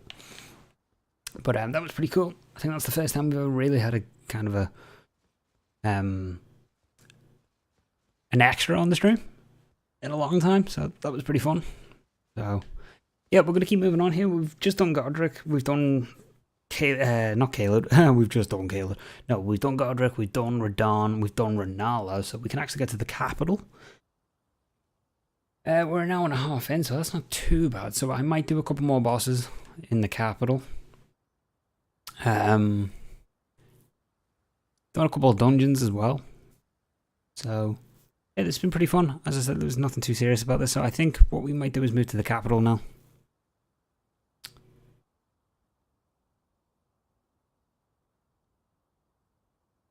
Or we could go back to Rani,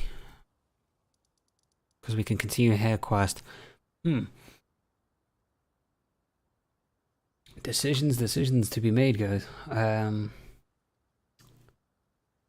You know what? We might do Nokron. We might do the Rani quest. Let's think. Actually, what we will do is we'll do some more dungeons. We won't do Rani's quest because it's getting kind of late and I don't want to get too sidetracked. I mean, I'm probably going to be streaming this character tomorrow anyway, so I mean, we can do some Rani quest line then. But I feel like just doing some dungeons for a little bit. And then we'll get into the capital. Probably do Godfrey. And then probably wrap up the stream for this evening. Yeah, but we'll see how we're going. So far it's been pretty smooth sailing.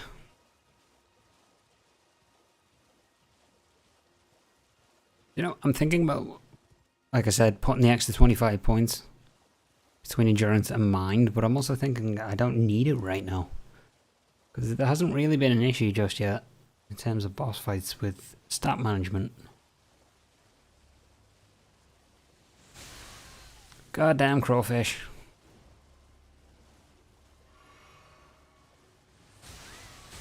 Oh my god, this is why I hate these enemies, and I mentioned this today to the gay Charlie. We were chatting about crawfish, and I was saying about how there's none of them on their own, they're all in clusters. But I think I might have been wrong, considering that one looked like it was on its own. So the game might have just proved me wrong. So somebody maybe let me know in the comments if you're really wrong about this. Why do you keep the shield if you don't use it? Because sometimes I do use it. But then, a lot of the time, I just kind of like to have one as an aesthetic thing. Unless I'm power stancing.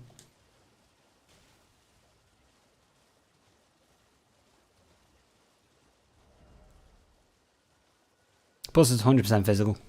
So, that's always good to have. And I mean, right now, the bosses are pretty mild compared to what it gets to like New Game Plus 4 onwards, I have found.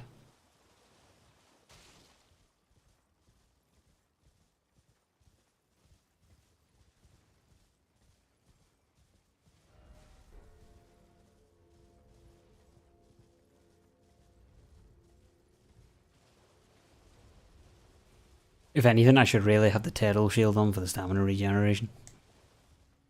But I just don't think that fits aesthetically.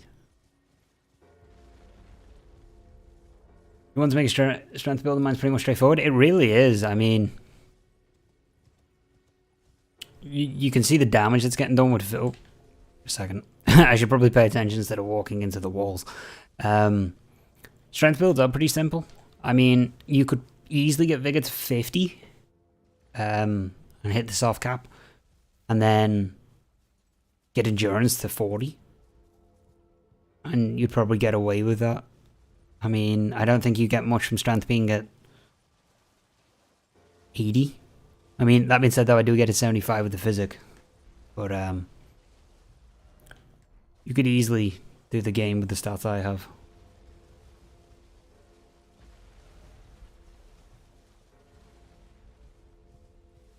I mean, you don't even have to use the Giant Crusher.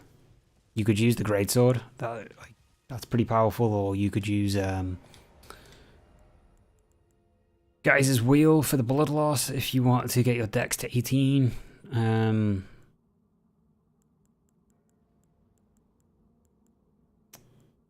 Greatsword's pretty good.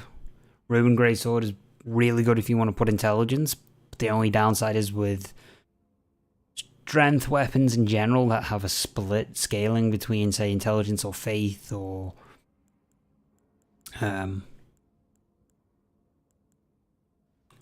think they're the only two, actually. I mean, unless you're doing a quality. No, so yeah, if it's split between intelligence or any like sort of faith or holy damage or any lightning damage, you're always going to have the issue of late game bosses having resistances. So I would kind of recommend just sticking with the generic strength scaling only weapons.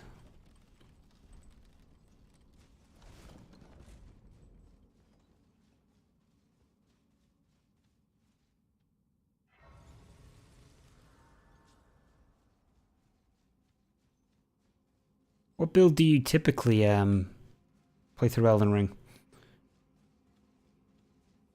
What items do I have? I will show you in 1 second. So, by items, do you mean the talisman? The talismans that I'm using, or are you talking about like greases or pot items or anything like that? Just so I can play Glass Cannon Mage. What a fantastic way to play the game. Sorceries are great, especially now with the FP changes. So when it comes to the items, talismans. Okay, so I'm using Erdtree's Favor +2 to get the extra maximum equip load, mainly the health and the stamina. I'm not too concerned about, but I was using Erdtree +1, and as you can see, you know, get a nice boost of 150 stamina, and then the equip low goes to 109. I'm also using Dragon Crest Shield Talisman, which I forgot to pick up the Great Shield, which would be vastly superior. But this gets you through for some damage negation. And then I'm using the Great Jar Arsenal for the equip load. Alexander's Warrior Jar Shard for the extra boost to skills. I think it's 10%. But if you complete his quest, you can get another shard, which will give you 15%. And sometimes I tend to put on the Radigan's Soul Seal. But I typically use that up until the late game because you get +5 in extra stats. So as you can see, my strength's up to 70 if I use it. Endurance is up to 41. Vigor's up to 50. So it really depends. But I'll use the Viridian Medallion. But for the most part, I just tend to stick to these four for strength builds. And then my Physic Flask is got the Strength Knot for the boost to strength, so I get +10 extra in strength. And then the Opaline Hard Tier for the boost in damage negation. You could possibly change that out, I guess, for maybe a Healing Crystal Tier or Stamina Regen. Or maybe one of the Cracked Thorny Tiers, you know, the Thorny Cracked Tiers for some of the boost that they give. I don't really use the Spirit Ashes that much. I just have the Mimic Tier for kind of distractions, but I tend to just avoid the summons if possible.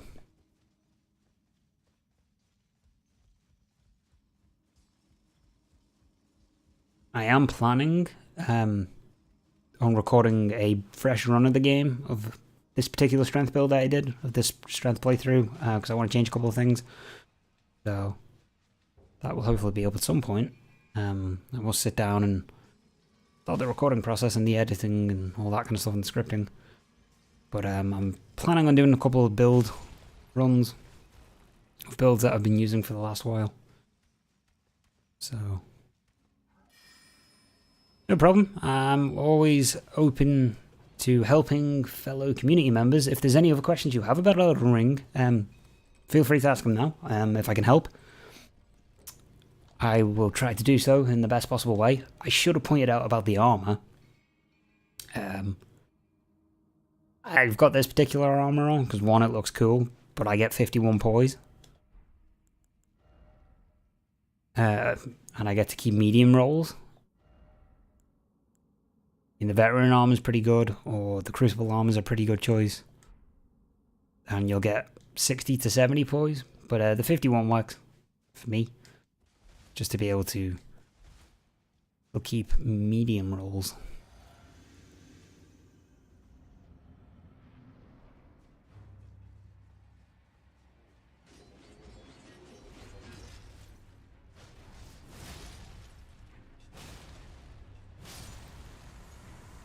God, don't you just love strength? Isn't strength the best stat ever?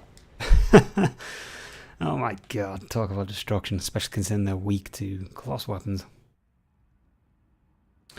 Yeah, the heaviness issue with the armor is annoying in most FromSoft games, but if you use the talismans that I have here, you'd actually be able to get away with some of the cooler armor in the game. I mean, if you didn't feel comfortable getting the Great Jar's Arsenal from doing the invasions, you could get the mini Arsenal talisman off the Felly Lou. So, I mean, it would do the same thing. You wouldn't get as much equip load, but it would definitely help out in the early game. I don't think so. I'm not going to do Rani tonight. I might do Rani's quest tomorrow, like I said. Thinking who'd be a fun boss here. Should we go? Do you know what? I'm going to actually go do one of the Godskins. I want to do the Volcano Mana Godskin. That's what I want to do. I still haven't picked up the Dectus Medallion parts either.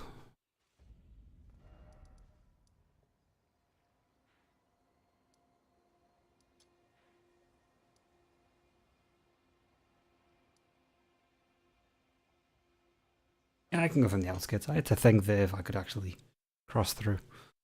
Yeah, I've got to pick up the Deckers medallions. I usually pick it up from Fort Farret and Fort Height straight away.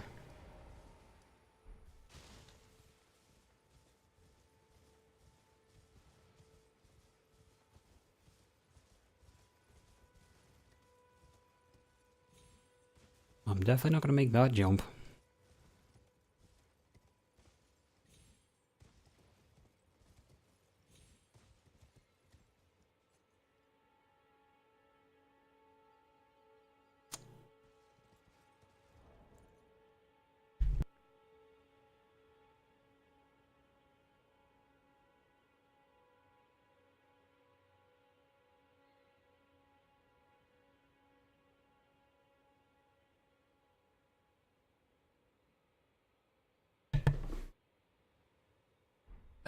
Right, okay.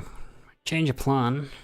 We're gonna go gate front instead.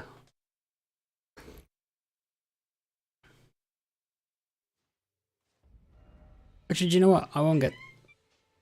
My cat is deciding to tune in with his opinion. I actually don't think I'm going to do the medallions. I might just take the path up and do the magma worm boss. I mean, that'd be kind of fun. Get another boss in on stream.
I've literally just realised I have not talked to Melania.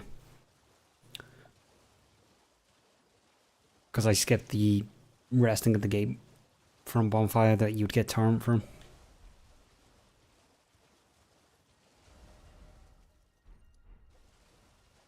Because I've only just remembered that I have not been to the Round Table Hold on this playthrough yet.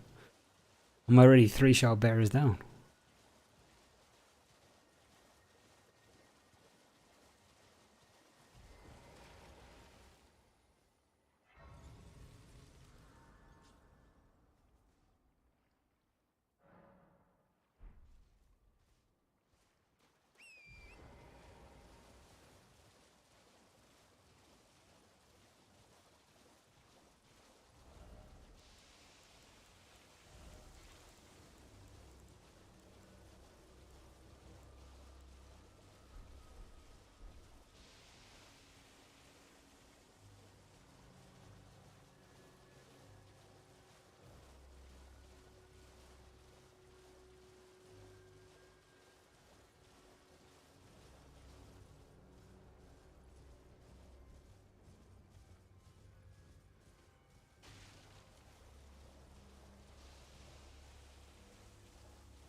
Okay, never do what I just did there and run through poison. That makes no sense.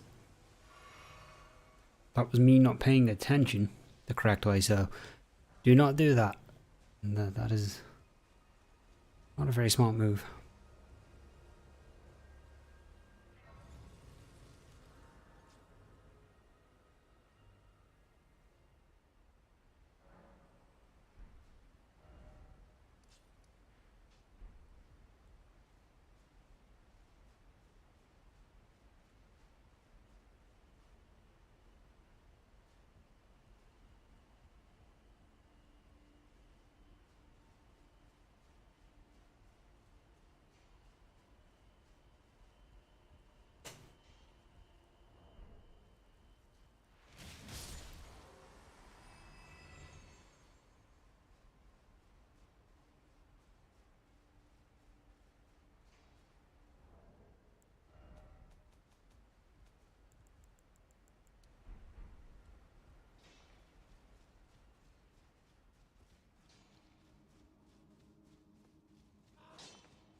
Oh wow, I don't have a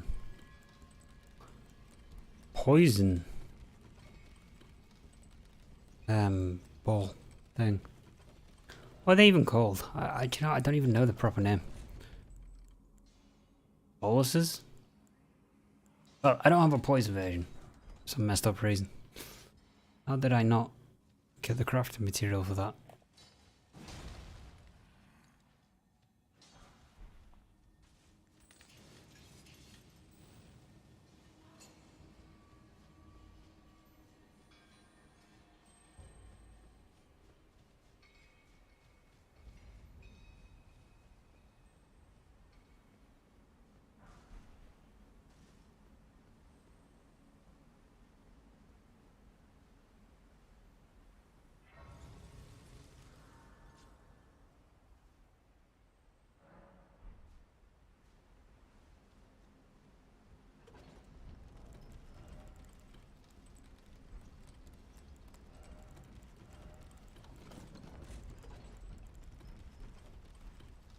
Okay, game.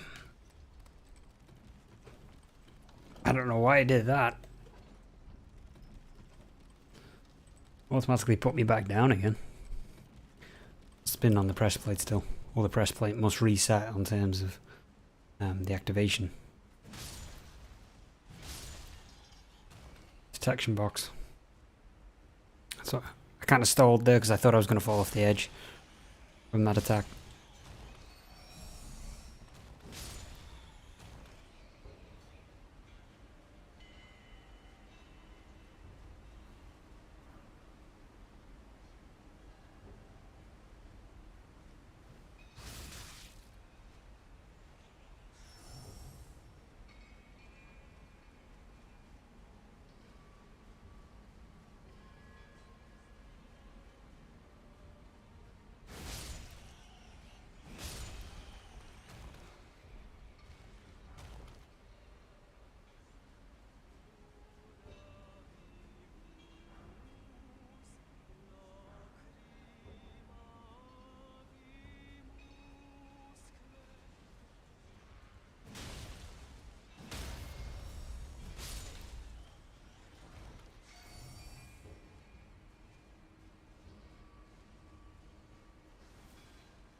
I mean, this weapon is totally balanced.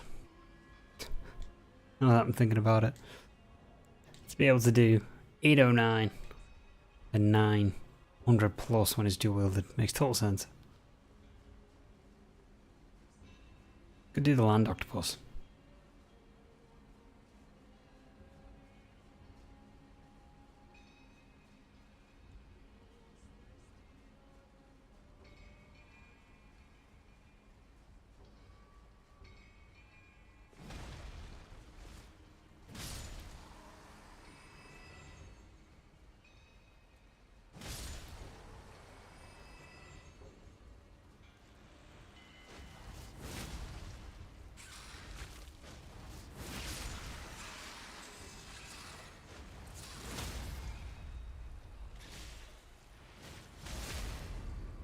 And if I've done this correct, the next hit I do from this should... Yep, stun.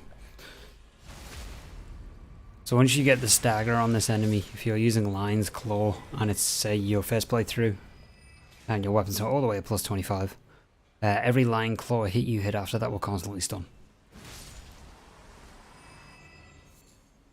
So you could easily farm the...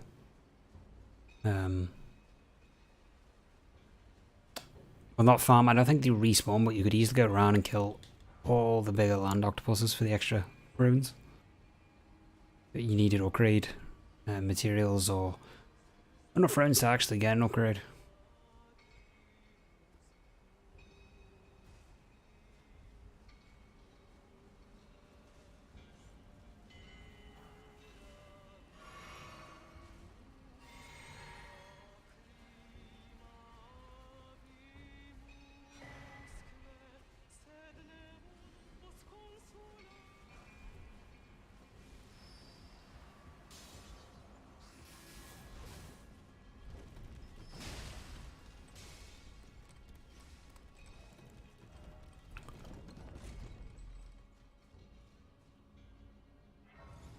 Okay, magma worm time.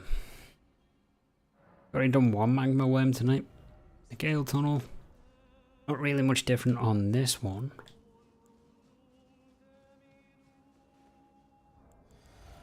So 9:33. What the? Oh my god, that makes total sense. FromSoft. 1120 damage with the two hand. That is total insanity.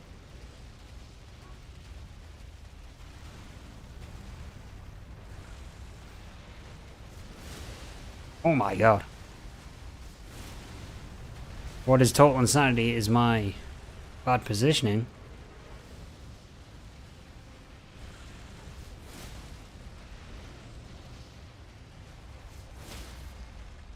Oh, that is ridiculous damage.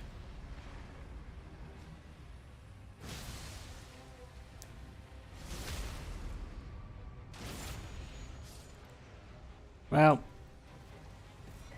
I don't have much to say about the power of colossal strength. Jesus Christ. I never used the Exalted Flesh, but I really should. That was an insane damage boost. Is there a way to craft them? I'm sure there's got to be a crafting recipe for that stuff.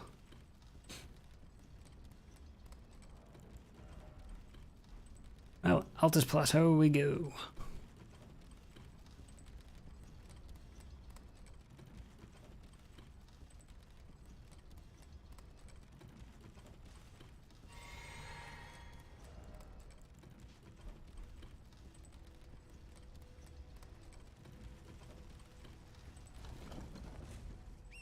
This has to be one of my favorite areas in the game. Well, for the above ground anyway. I mean, I'm a huge fan of Knockron and Knockstella in terms of areas in the game, but as above ground scenery goes, Altus Plateau is definitely my favorite.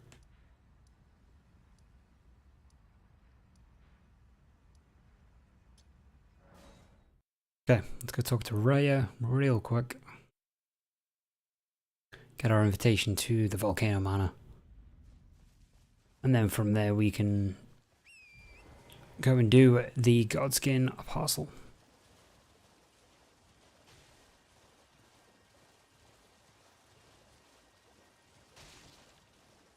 Hello. Hello. Please. Hello, it's rather my mistress. But I was a... Could I ask that thug only if you've... Oh, to bless a thug, please. The thug, please. Oh, yeah. Thank you. Did I forget? I see. You are very to steady such. Please. Brave Tarn. Most time. Are you on the volcano?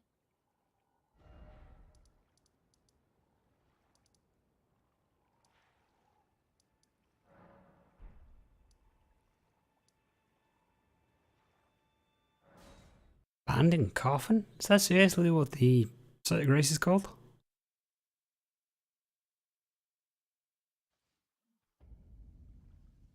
Oh wow, okay. So is that what these actually are, or just coffins? And I've never noticed that before.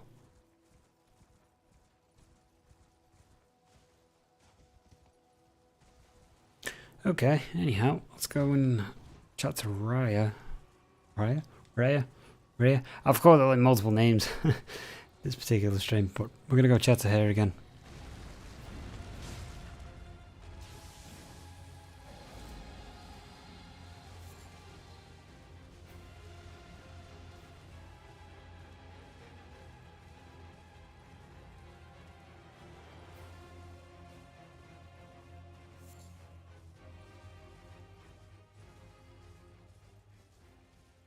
I just thought it was very interesting how, depending on which way you actually get access to Altus, she could actually be on the Grand Lift area of the map.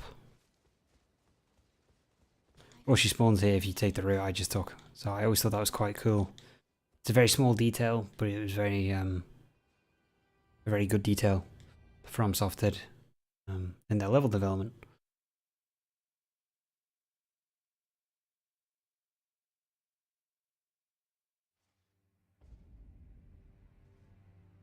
Good old Volcano Manor.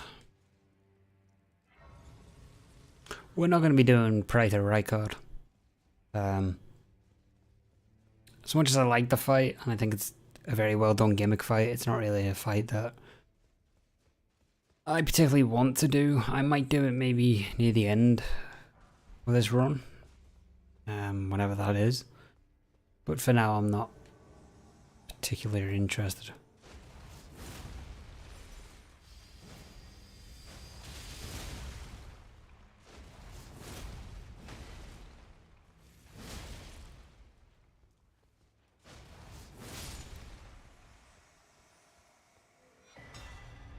Cool. Now I can dual wield this if I want. I can do some power stancing. With 2 heavy bleed weapons.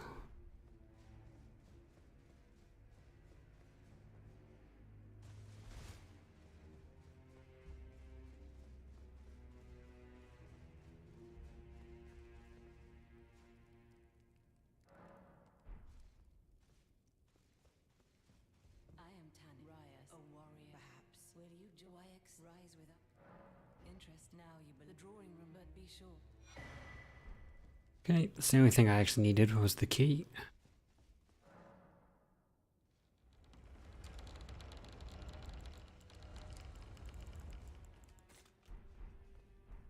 Put the good old sleep pots on. Because to get rid of the god skin, we're literally going to put it to sleep, do 2 Ash of War attacks. 2 or 3. I think it's 2 and then 1 hit then from your weapon gets the stagger. Oh, okay, I was just out of range. That was poor. Set myself up for really rough time there. Yeah, I think it's 2 hits from the Ash of War, and then you get a stagger from 1 normal hit, which puts us into a riposte. Then we put it to sleep again and rinse and repeat.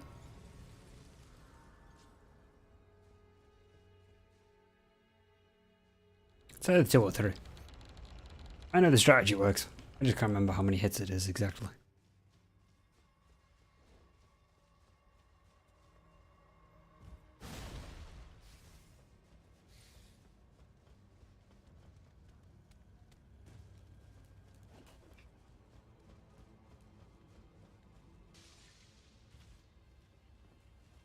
And this is why I keep the shield out, just so I can run through certain areas.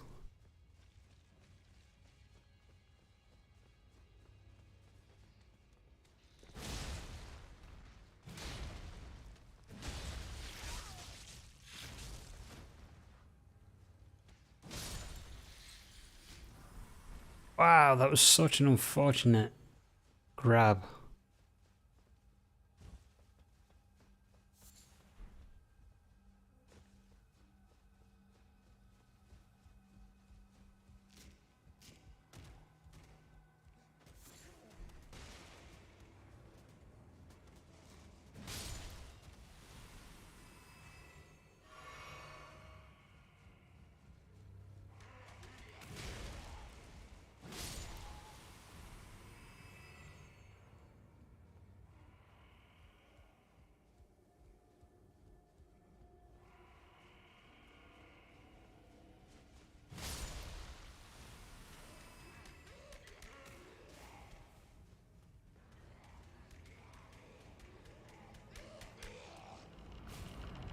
Thank you, iframes.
Oh, okay, so I was correct. It is 2.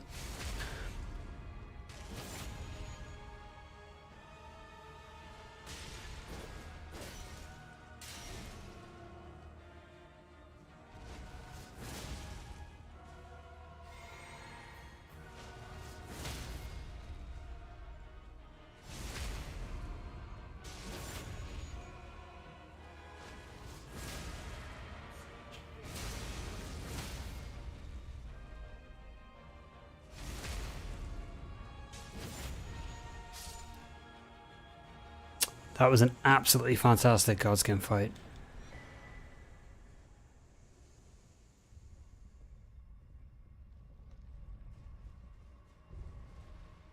And I just realised this is the Godskin Noble, not the Apostle. I got the two confused. This is the one I meant. But yeah, that was a phenomenal fight.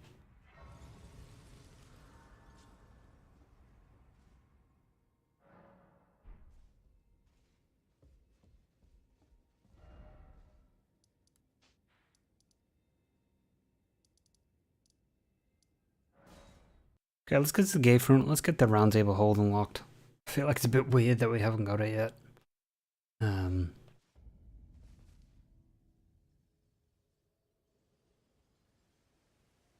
you heard? They sir, but you, I can play turning to 80. You need it to the foot. Then it said, summon me. Ah, torrent. Treat him with.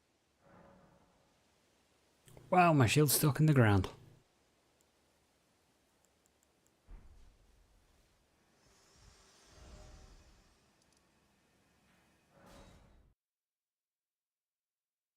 Okay, so I think I'm gonna hop into the capital next.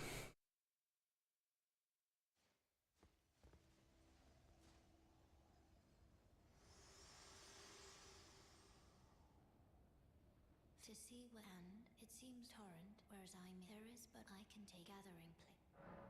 Very let my hand.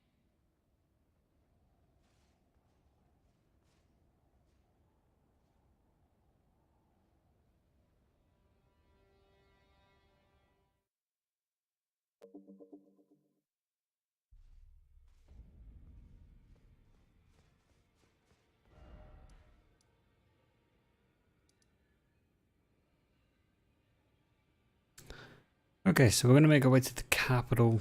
We're gonna get into the capital. We'll do Godfrey, and then I think I might do some more dungeons to wrap up the stream. Just to have a kind of a chill ending until tomorrow, because hopefully I'll be back on tomorrow, streaming some more of this fantastic playthrough.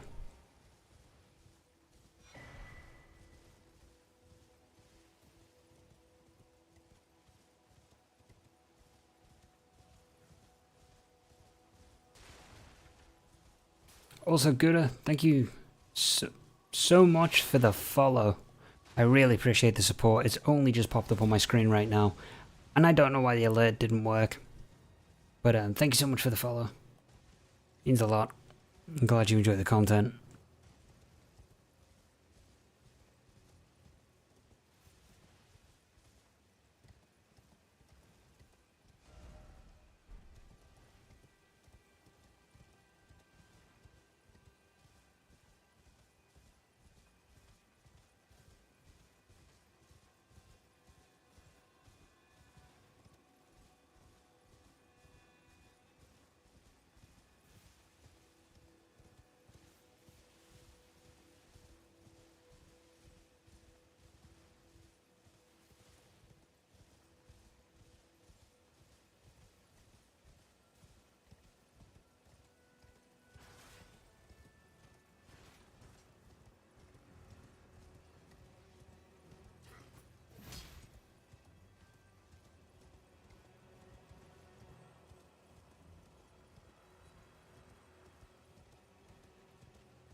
Oh my god, okay. They both followed me in. Usually they actually don't come that far for me. Okay. They've reset position. Yeah, usually they turn back kind of halfway through the path. Kind of terrifying. Let's get our flasks upgraded to its final amount.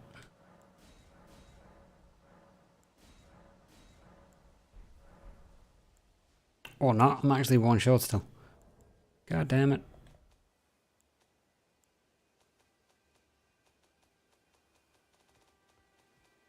Okay, that's fine. I mean, it's only one flask, and to be quite honest, I don't think it's going to make too much of a difference on this playthrough.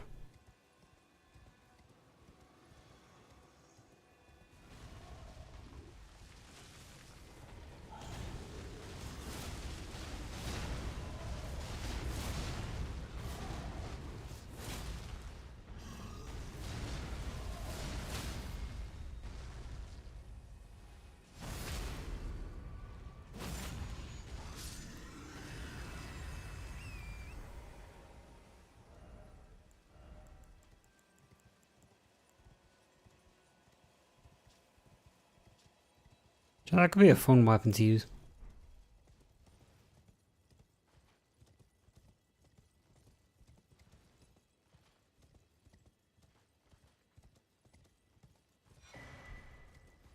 Let's do good old Morgard as well while we're here.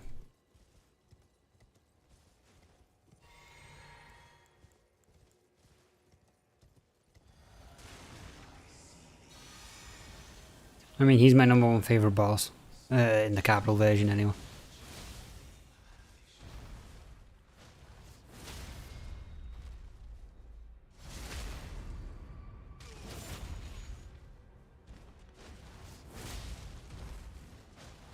Oh, wow, okay. He messed up my riposte hit.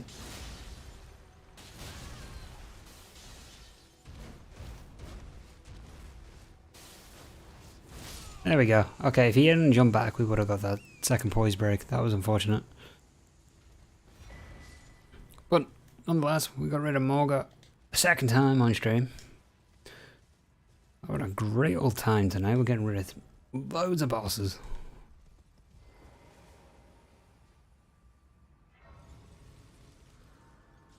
Yeah, let's rest up before we do the tree sentinel. That is guarding the capital.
That was very close.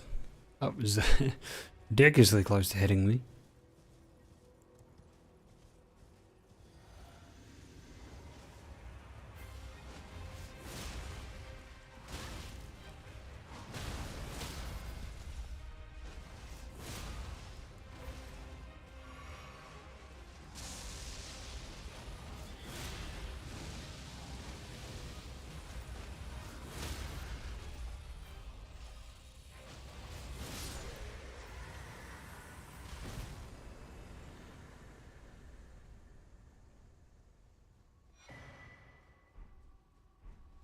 Hey, look at that, I got 2 of the same shields now. I can become,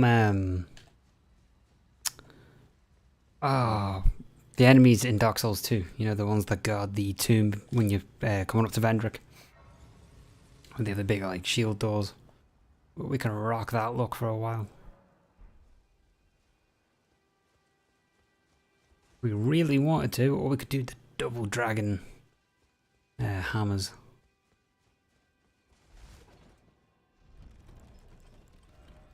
So what would it be like doing dual wield shields? Just to see.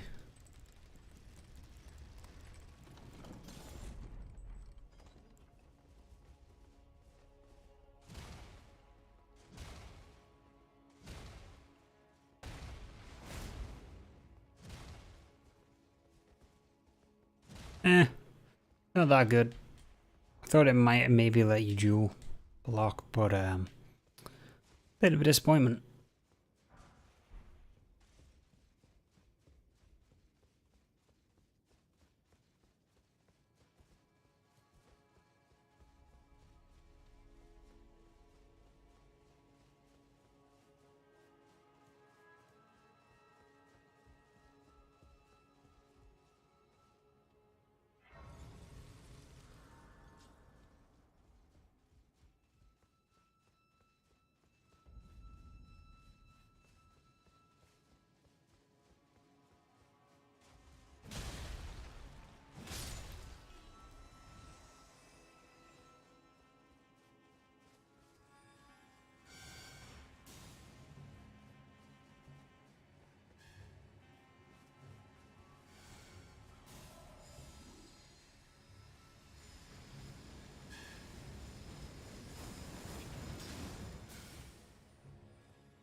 My utmost thanks for bringing me to the base of the Erd Tree.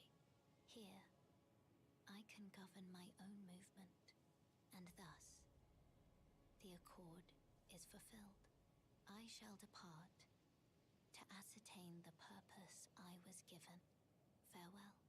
I shall leave Torrent, and the power to turn runes into strength. Here, with you. I wish you luck in realizing your ambition. You have fought long and hard. I have no doubt you will become Elden Lord. May you take the throne.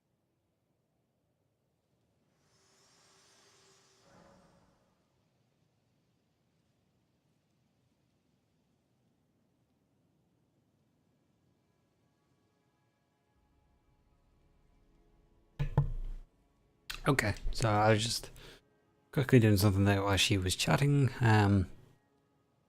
It's very rare that I really let the dialogue kind of run its own course without kind of skipping through. Unless it's a specific reason. You know, why we want some dialogue. Wow, ninja moves.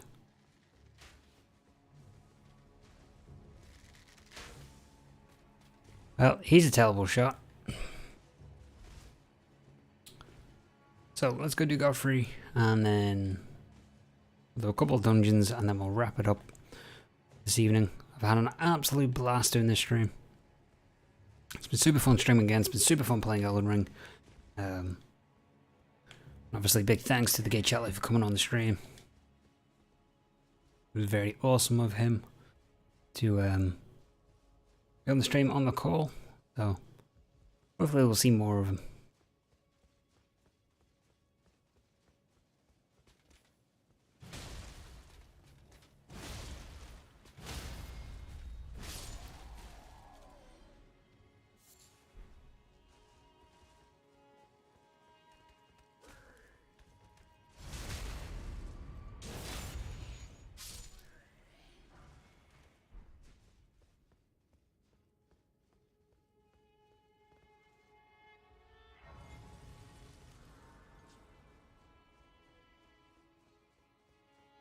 Okay, let's pick up this golden seed. Because we still do have that one flask. As I said, it's not going to make too much of a difference at the moment. On this playthrough, I could pick it up next playthrough. Not a problem like we did early on in the stream. Making our way up to Stonevale. Okay, that was rude. But if we can pick up some seeds along the way, then it's not a big deal. Why is this guy just trying to annoy me? There we go. He never does that normally. Maybe he's heard that I didn't want to include him on the kill list. But you is no Godfrey, my friend. You are not worthy of the list.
Yeah, I'm not too mad about taking a couple of hits. Unless you completely jack up the positioning like I did. Okay, that wasn't as smooth as I wanted. I thought that previous Lion's Claw would have hit it. Would have hit the boss, but slightly off. Not a big deal though.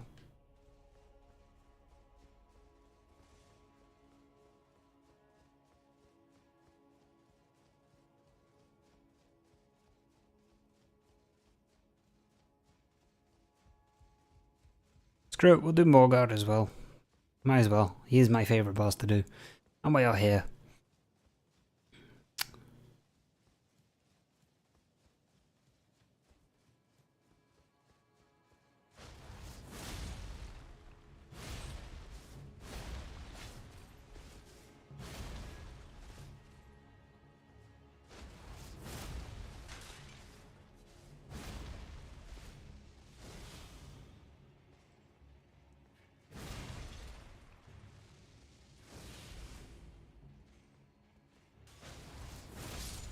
Okay, that was weird. That was a very strange encounter.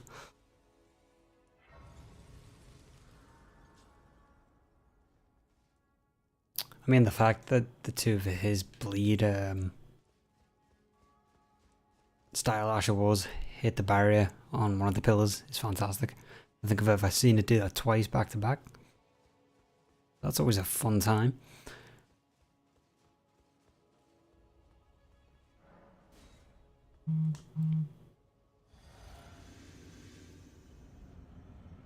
And I'm actually going to let this cutscene play out, because I'm a big fan of this fight. Graceless, tarnished.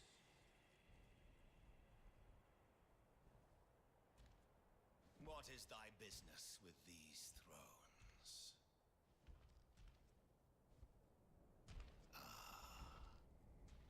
Godric the Golden. The twin prodigies, Mikola and Melania.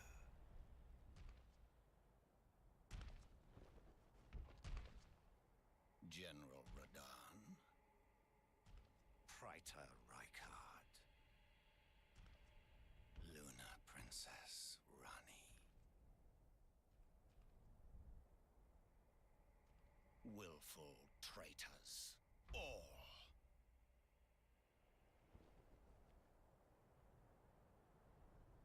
Thy kind are all of a piece.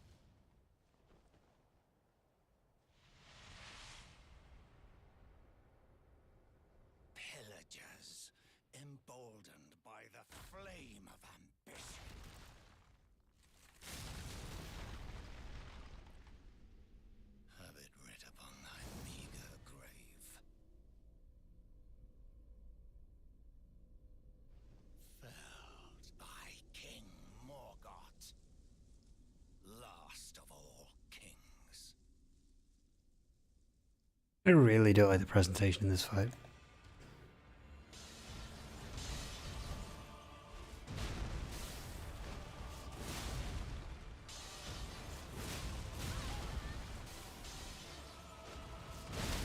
Oh, okay, we traded. But I got the poise break, so that's all that matters.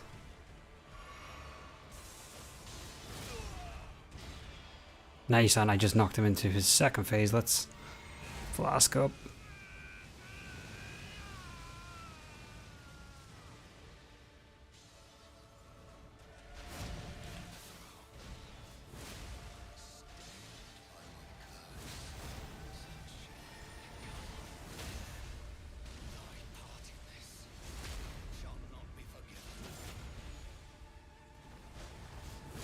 And that is Morgoth the Omen King down and out on stream. Let's go.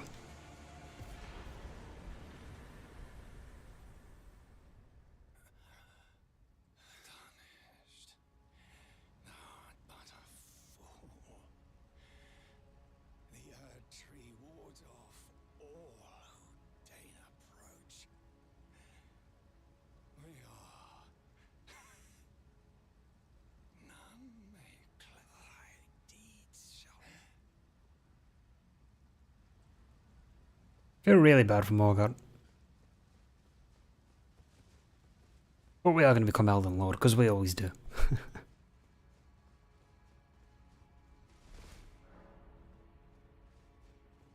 Okay, let's go do some dungeons to wrap up. And then next stream, I will be doing some Ranni quest line. We'll be doing Estelle. Pretty much going all the way on the Ranni quest line, because I want to do Ranni's ending. We might even do Fear's quest. We might go and do Fortis Axe. We'll see what happens. But for now, I definitely just want to focus on the Ranni ending. Hello, allow me. You are prevented by thorns. A husk, the only way, and become my purpose. So I'd like to the flame then and guide you.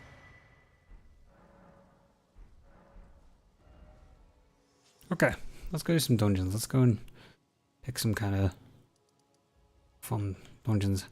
We'll do Stormfort Catacombs. We will also do...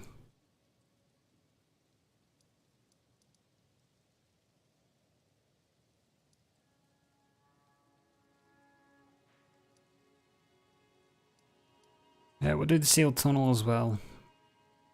And we shall do...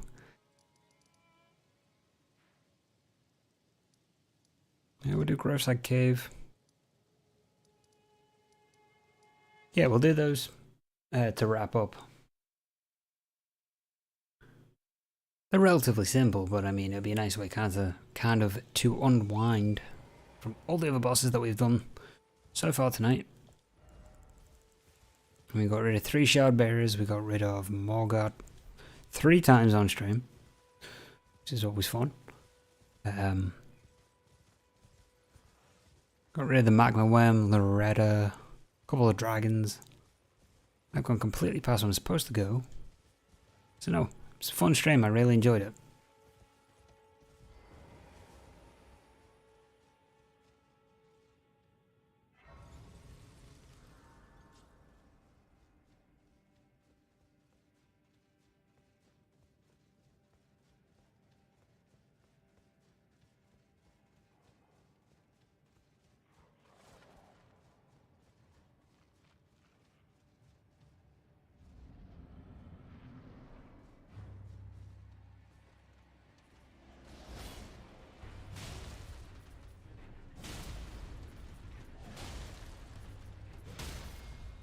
Wow, 4 hits to get a stagger. This guy has got some serious poise. Not enough poise, but a fair amount.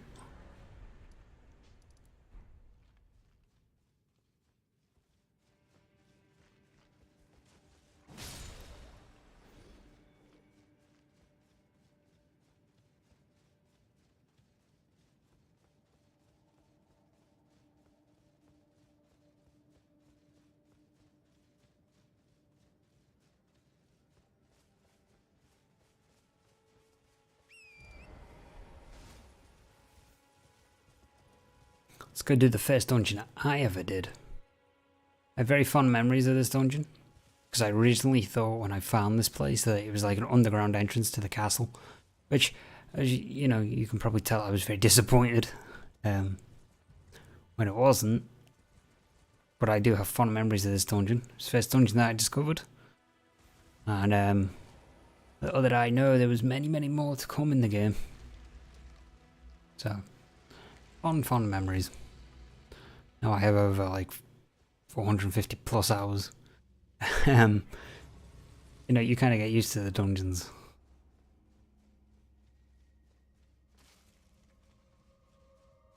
And what would be interesting is if one of the catacombs, which we will come to later on, possibly not in this playthrough, but on other playthroughs that I'll eventually do, we can actually farm for the forked greatsword, which is pretty cool because it's a curved greatsword that has innate bleed build-up.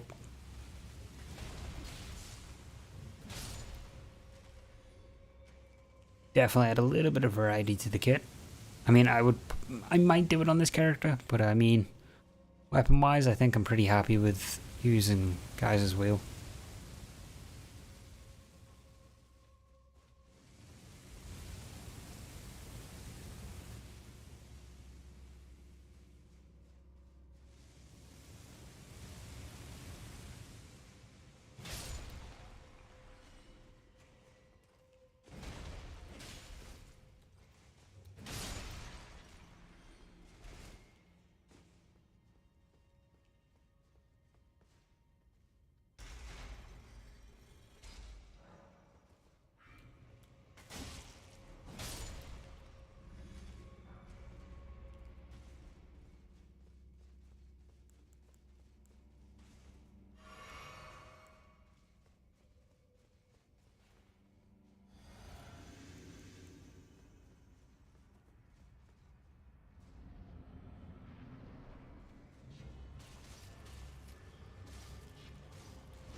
Okay, now let's go do the sealed tunnel. I saved the best one for last.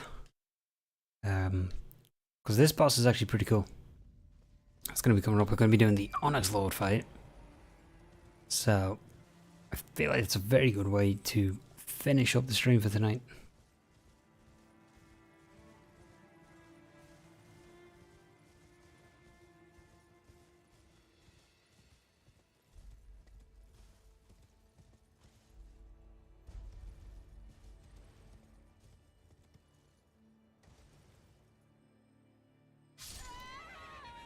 Well, that does not shock me.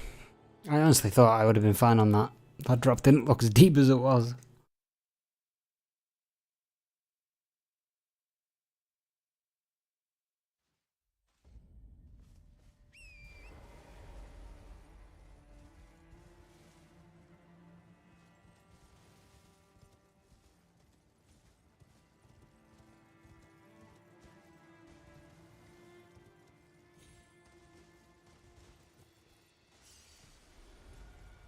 I don't think I've died all stream until that happened.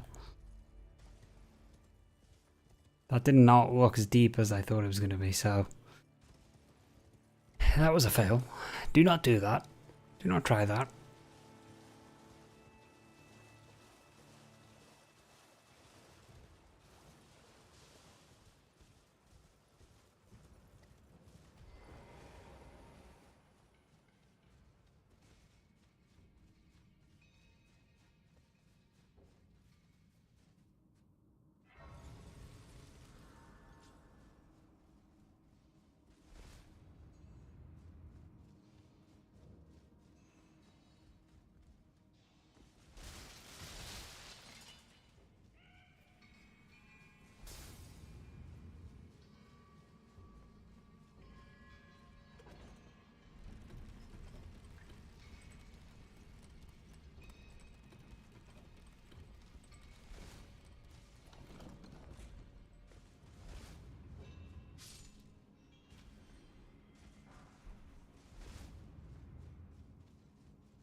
There we go.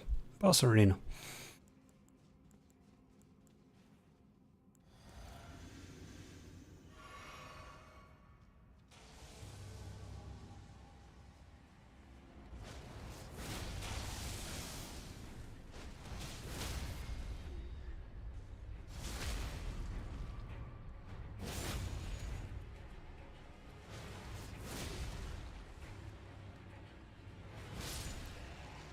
And there we have it. Final boss of the night. We're getting a nice greatsword out of it too. But we're going to go rest down here. Right out the fancy divine tower of Morgoth. But we're going to leave it there for tonight, folks. Thank you so much for everybody who tuned in. Thank you so much for everybody who has showed the support, followed, all that good jazz. I really appreciate it. And I'm glad you guys are digging the content. And I hope to see you guys in the next stream. Many streams after that.